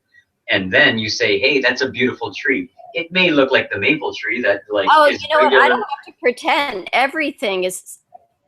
Exactly. I find beauty everywhere. There. So yeah, that's what I'm. Natural. There you go. You got it already. So then you already in your brain are traveling. So the universe will line up more things. Then when you just say, I just want to go to Mexico or Spain or whatever, guess what's going to happen? Something's going to smack you upside the head and you'll get a free ticket to Spain. Have you heard that one story of Bashar? Like, it was like his friend, like, you know, Bashar's a channeler and all that kind of stuff. But anyways, his story was his friend wanted to travel and wanted to take pictures of all the sacred centers of the world. So she had zero money to her name. And so she goes, I still want to travel and take pictures of all the sacred centers of the. So she got a crazy, imaginative, creative idea and went to a travel agent and said, I wish to go and take pictures all around the world of all the sacred centers in the whatever of the world. And the travel agent said, yeah, okay, so it's this much money. And she goes, no, I don't have money. I just want to do it. And then this is not going to work out, okay? So guess what? She went home, got creative. Okay, I still have no money. Went back to the travel agent and said, I wish to go travel around the world and take pictures of the sacred centers and all the vortexes of the world. And they're like, yeah, it's this much. And she goes, no, I have no money. Guess what I'm going to do? In exchange for you giving me the trip to go around the world, I will take the pictures and you can put it in your brochure, in your calendars, in your marketing materials, and that will draw more business to your travel agency. And guess what? They not only booked her flights around the world, put her up in the best hotels and meals, they actually paid her to be the person to go and do the photography. She had zero money. She manifested trips around the world and being a photographer. So that's how creative we must be in our journey through life. And I'm sure, like, you go do it. You're gonna go do it. You know what I mean? And I'll do my Reiki healing and. Yeah. Honestly, I wanted to go and play music around the world, and I was like, okay, the only way I could do that is be in a rock band with my friends, and we go travel, and we're gonna go rock the whole world. No, guess what? In my brain, and it didn't go to fruition, but in my brain, I was like, you know what? If my friends are all tied up with different jobs here, and we can't get a band together to go travel the world, I'm never gonna travel the world. But if I go and work on a cruise ship and play bass guitar in a wicked little like cha-cha band or whatever, guess what? I'm going to be playing music around the world and I'll be paid for it too. So that was in my brain. I was like, there's an easy way to get around the world, like to play music and it may not be my most favorite music, but it would be music, and I'd be on a cruise ship, and they'd play for my room and board, and I'd be paid for being an entertainer. So there's just tons of ways of getting around what you really want to do in this world. Like to me, why don't you do it? because that right now I don't feel like doing that necessarily. Right now, what I'm going to be doing is I'm creating my own record, my recordings, solo act kind of a thing, and I'll just go travel on my own while meeting a lot of my online friends in the different sacred centers of the world. How's that? That's one of my dreams is to go visit all the sacred centers. I'm going to do it by way of, hey, you know what? I'm probably not going to spend a dime on any hotel because I have made so many friends, close friends. It's not as if I'm just like couch surfing. They actually offer to me. They go, hey, Angel, if you do come by whatever, Sedona, I have friends down there. I have friends over in Thailand, in Australia, everywhere. And they're close too. And and UK. I can't wait to go there and play music there. But they are like, yeah, if you come by, you're free to, like, we got an extra room. You can crash on the thing. We can go camping. We can figure out something. And I'm like, wow, I'm going to actually get around the world, visit all my friends. And I asked my other friends around the world, are there bars, cafes, and just like, I don't want a big, huge rock and roll tour. I just want to sit there with my guitar and play in a cafe, in each cafe around the whole world. And that's what I'm going to do. That's why I'm just working on songs right now. Put it together, do a recording of the songs, get 10, 12 songs together, put it on a CD or online or Bandcamp or whatever, and then hit the button. And then away I go. I'm going to go to Costa Rica, all the travel centers of the energy centers of the world, and just play music. And then meet my friends that I've made great friends over the last year on online.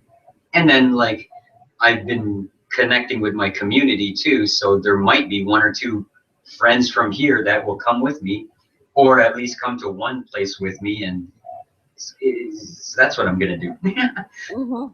See? Yeah, that's great. Yeah, and it all started from me being in the dark spot, starting to walk. Isn't that yeah. Yeah. And the will to live too. Right? This is not an overnight thing, folks. Like, it's not. It's fun. Oh, all right. So what time is it? It's really late. Wow, it's almost 1:50. I'll probably go on a wizard walk now. Wizard walk. Okay. Yeah, I call these ones the wizard walks. They want, like, it's just to go out and, like, especially when Marisa was holding, she holds these hangouts also, right? Yeah. And it goes late-ish, like sometimes, like in our time here, like the 2:30, 2:45. Oh. And then I feel drained, but I also feel like I need to release a lot of the day's energy. So I go on like a walk around the 3 o'clock mark in the morning, and it feels really, really good because there's no cars, no nothing.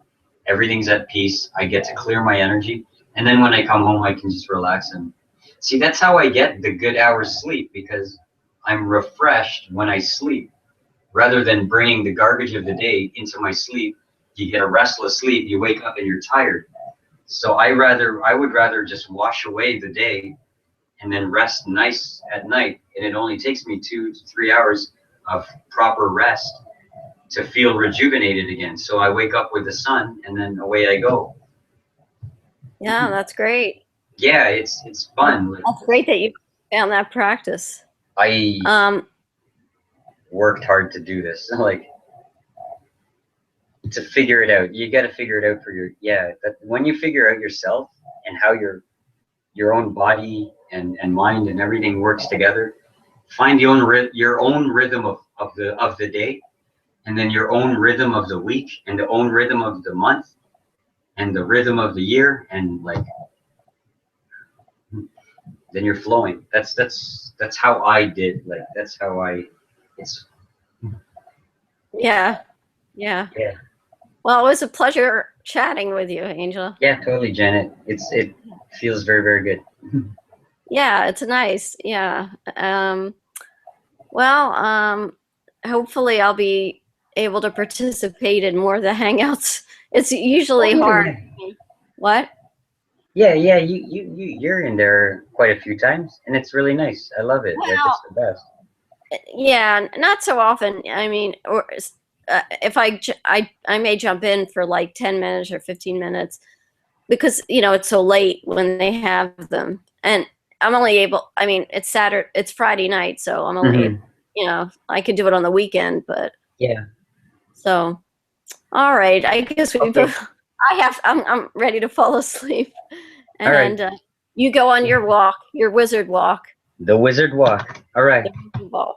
Okay. Take care, All Janet. right. Bye bye. Okay. Bye bye.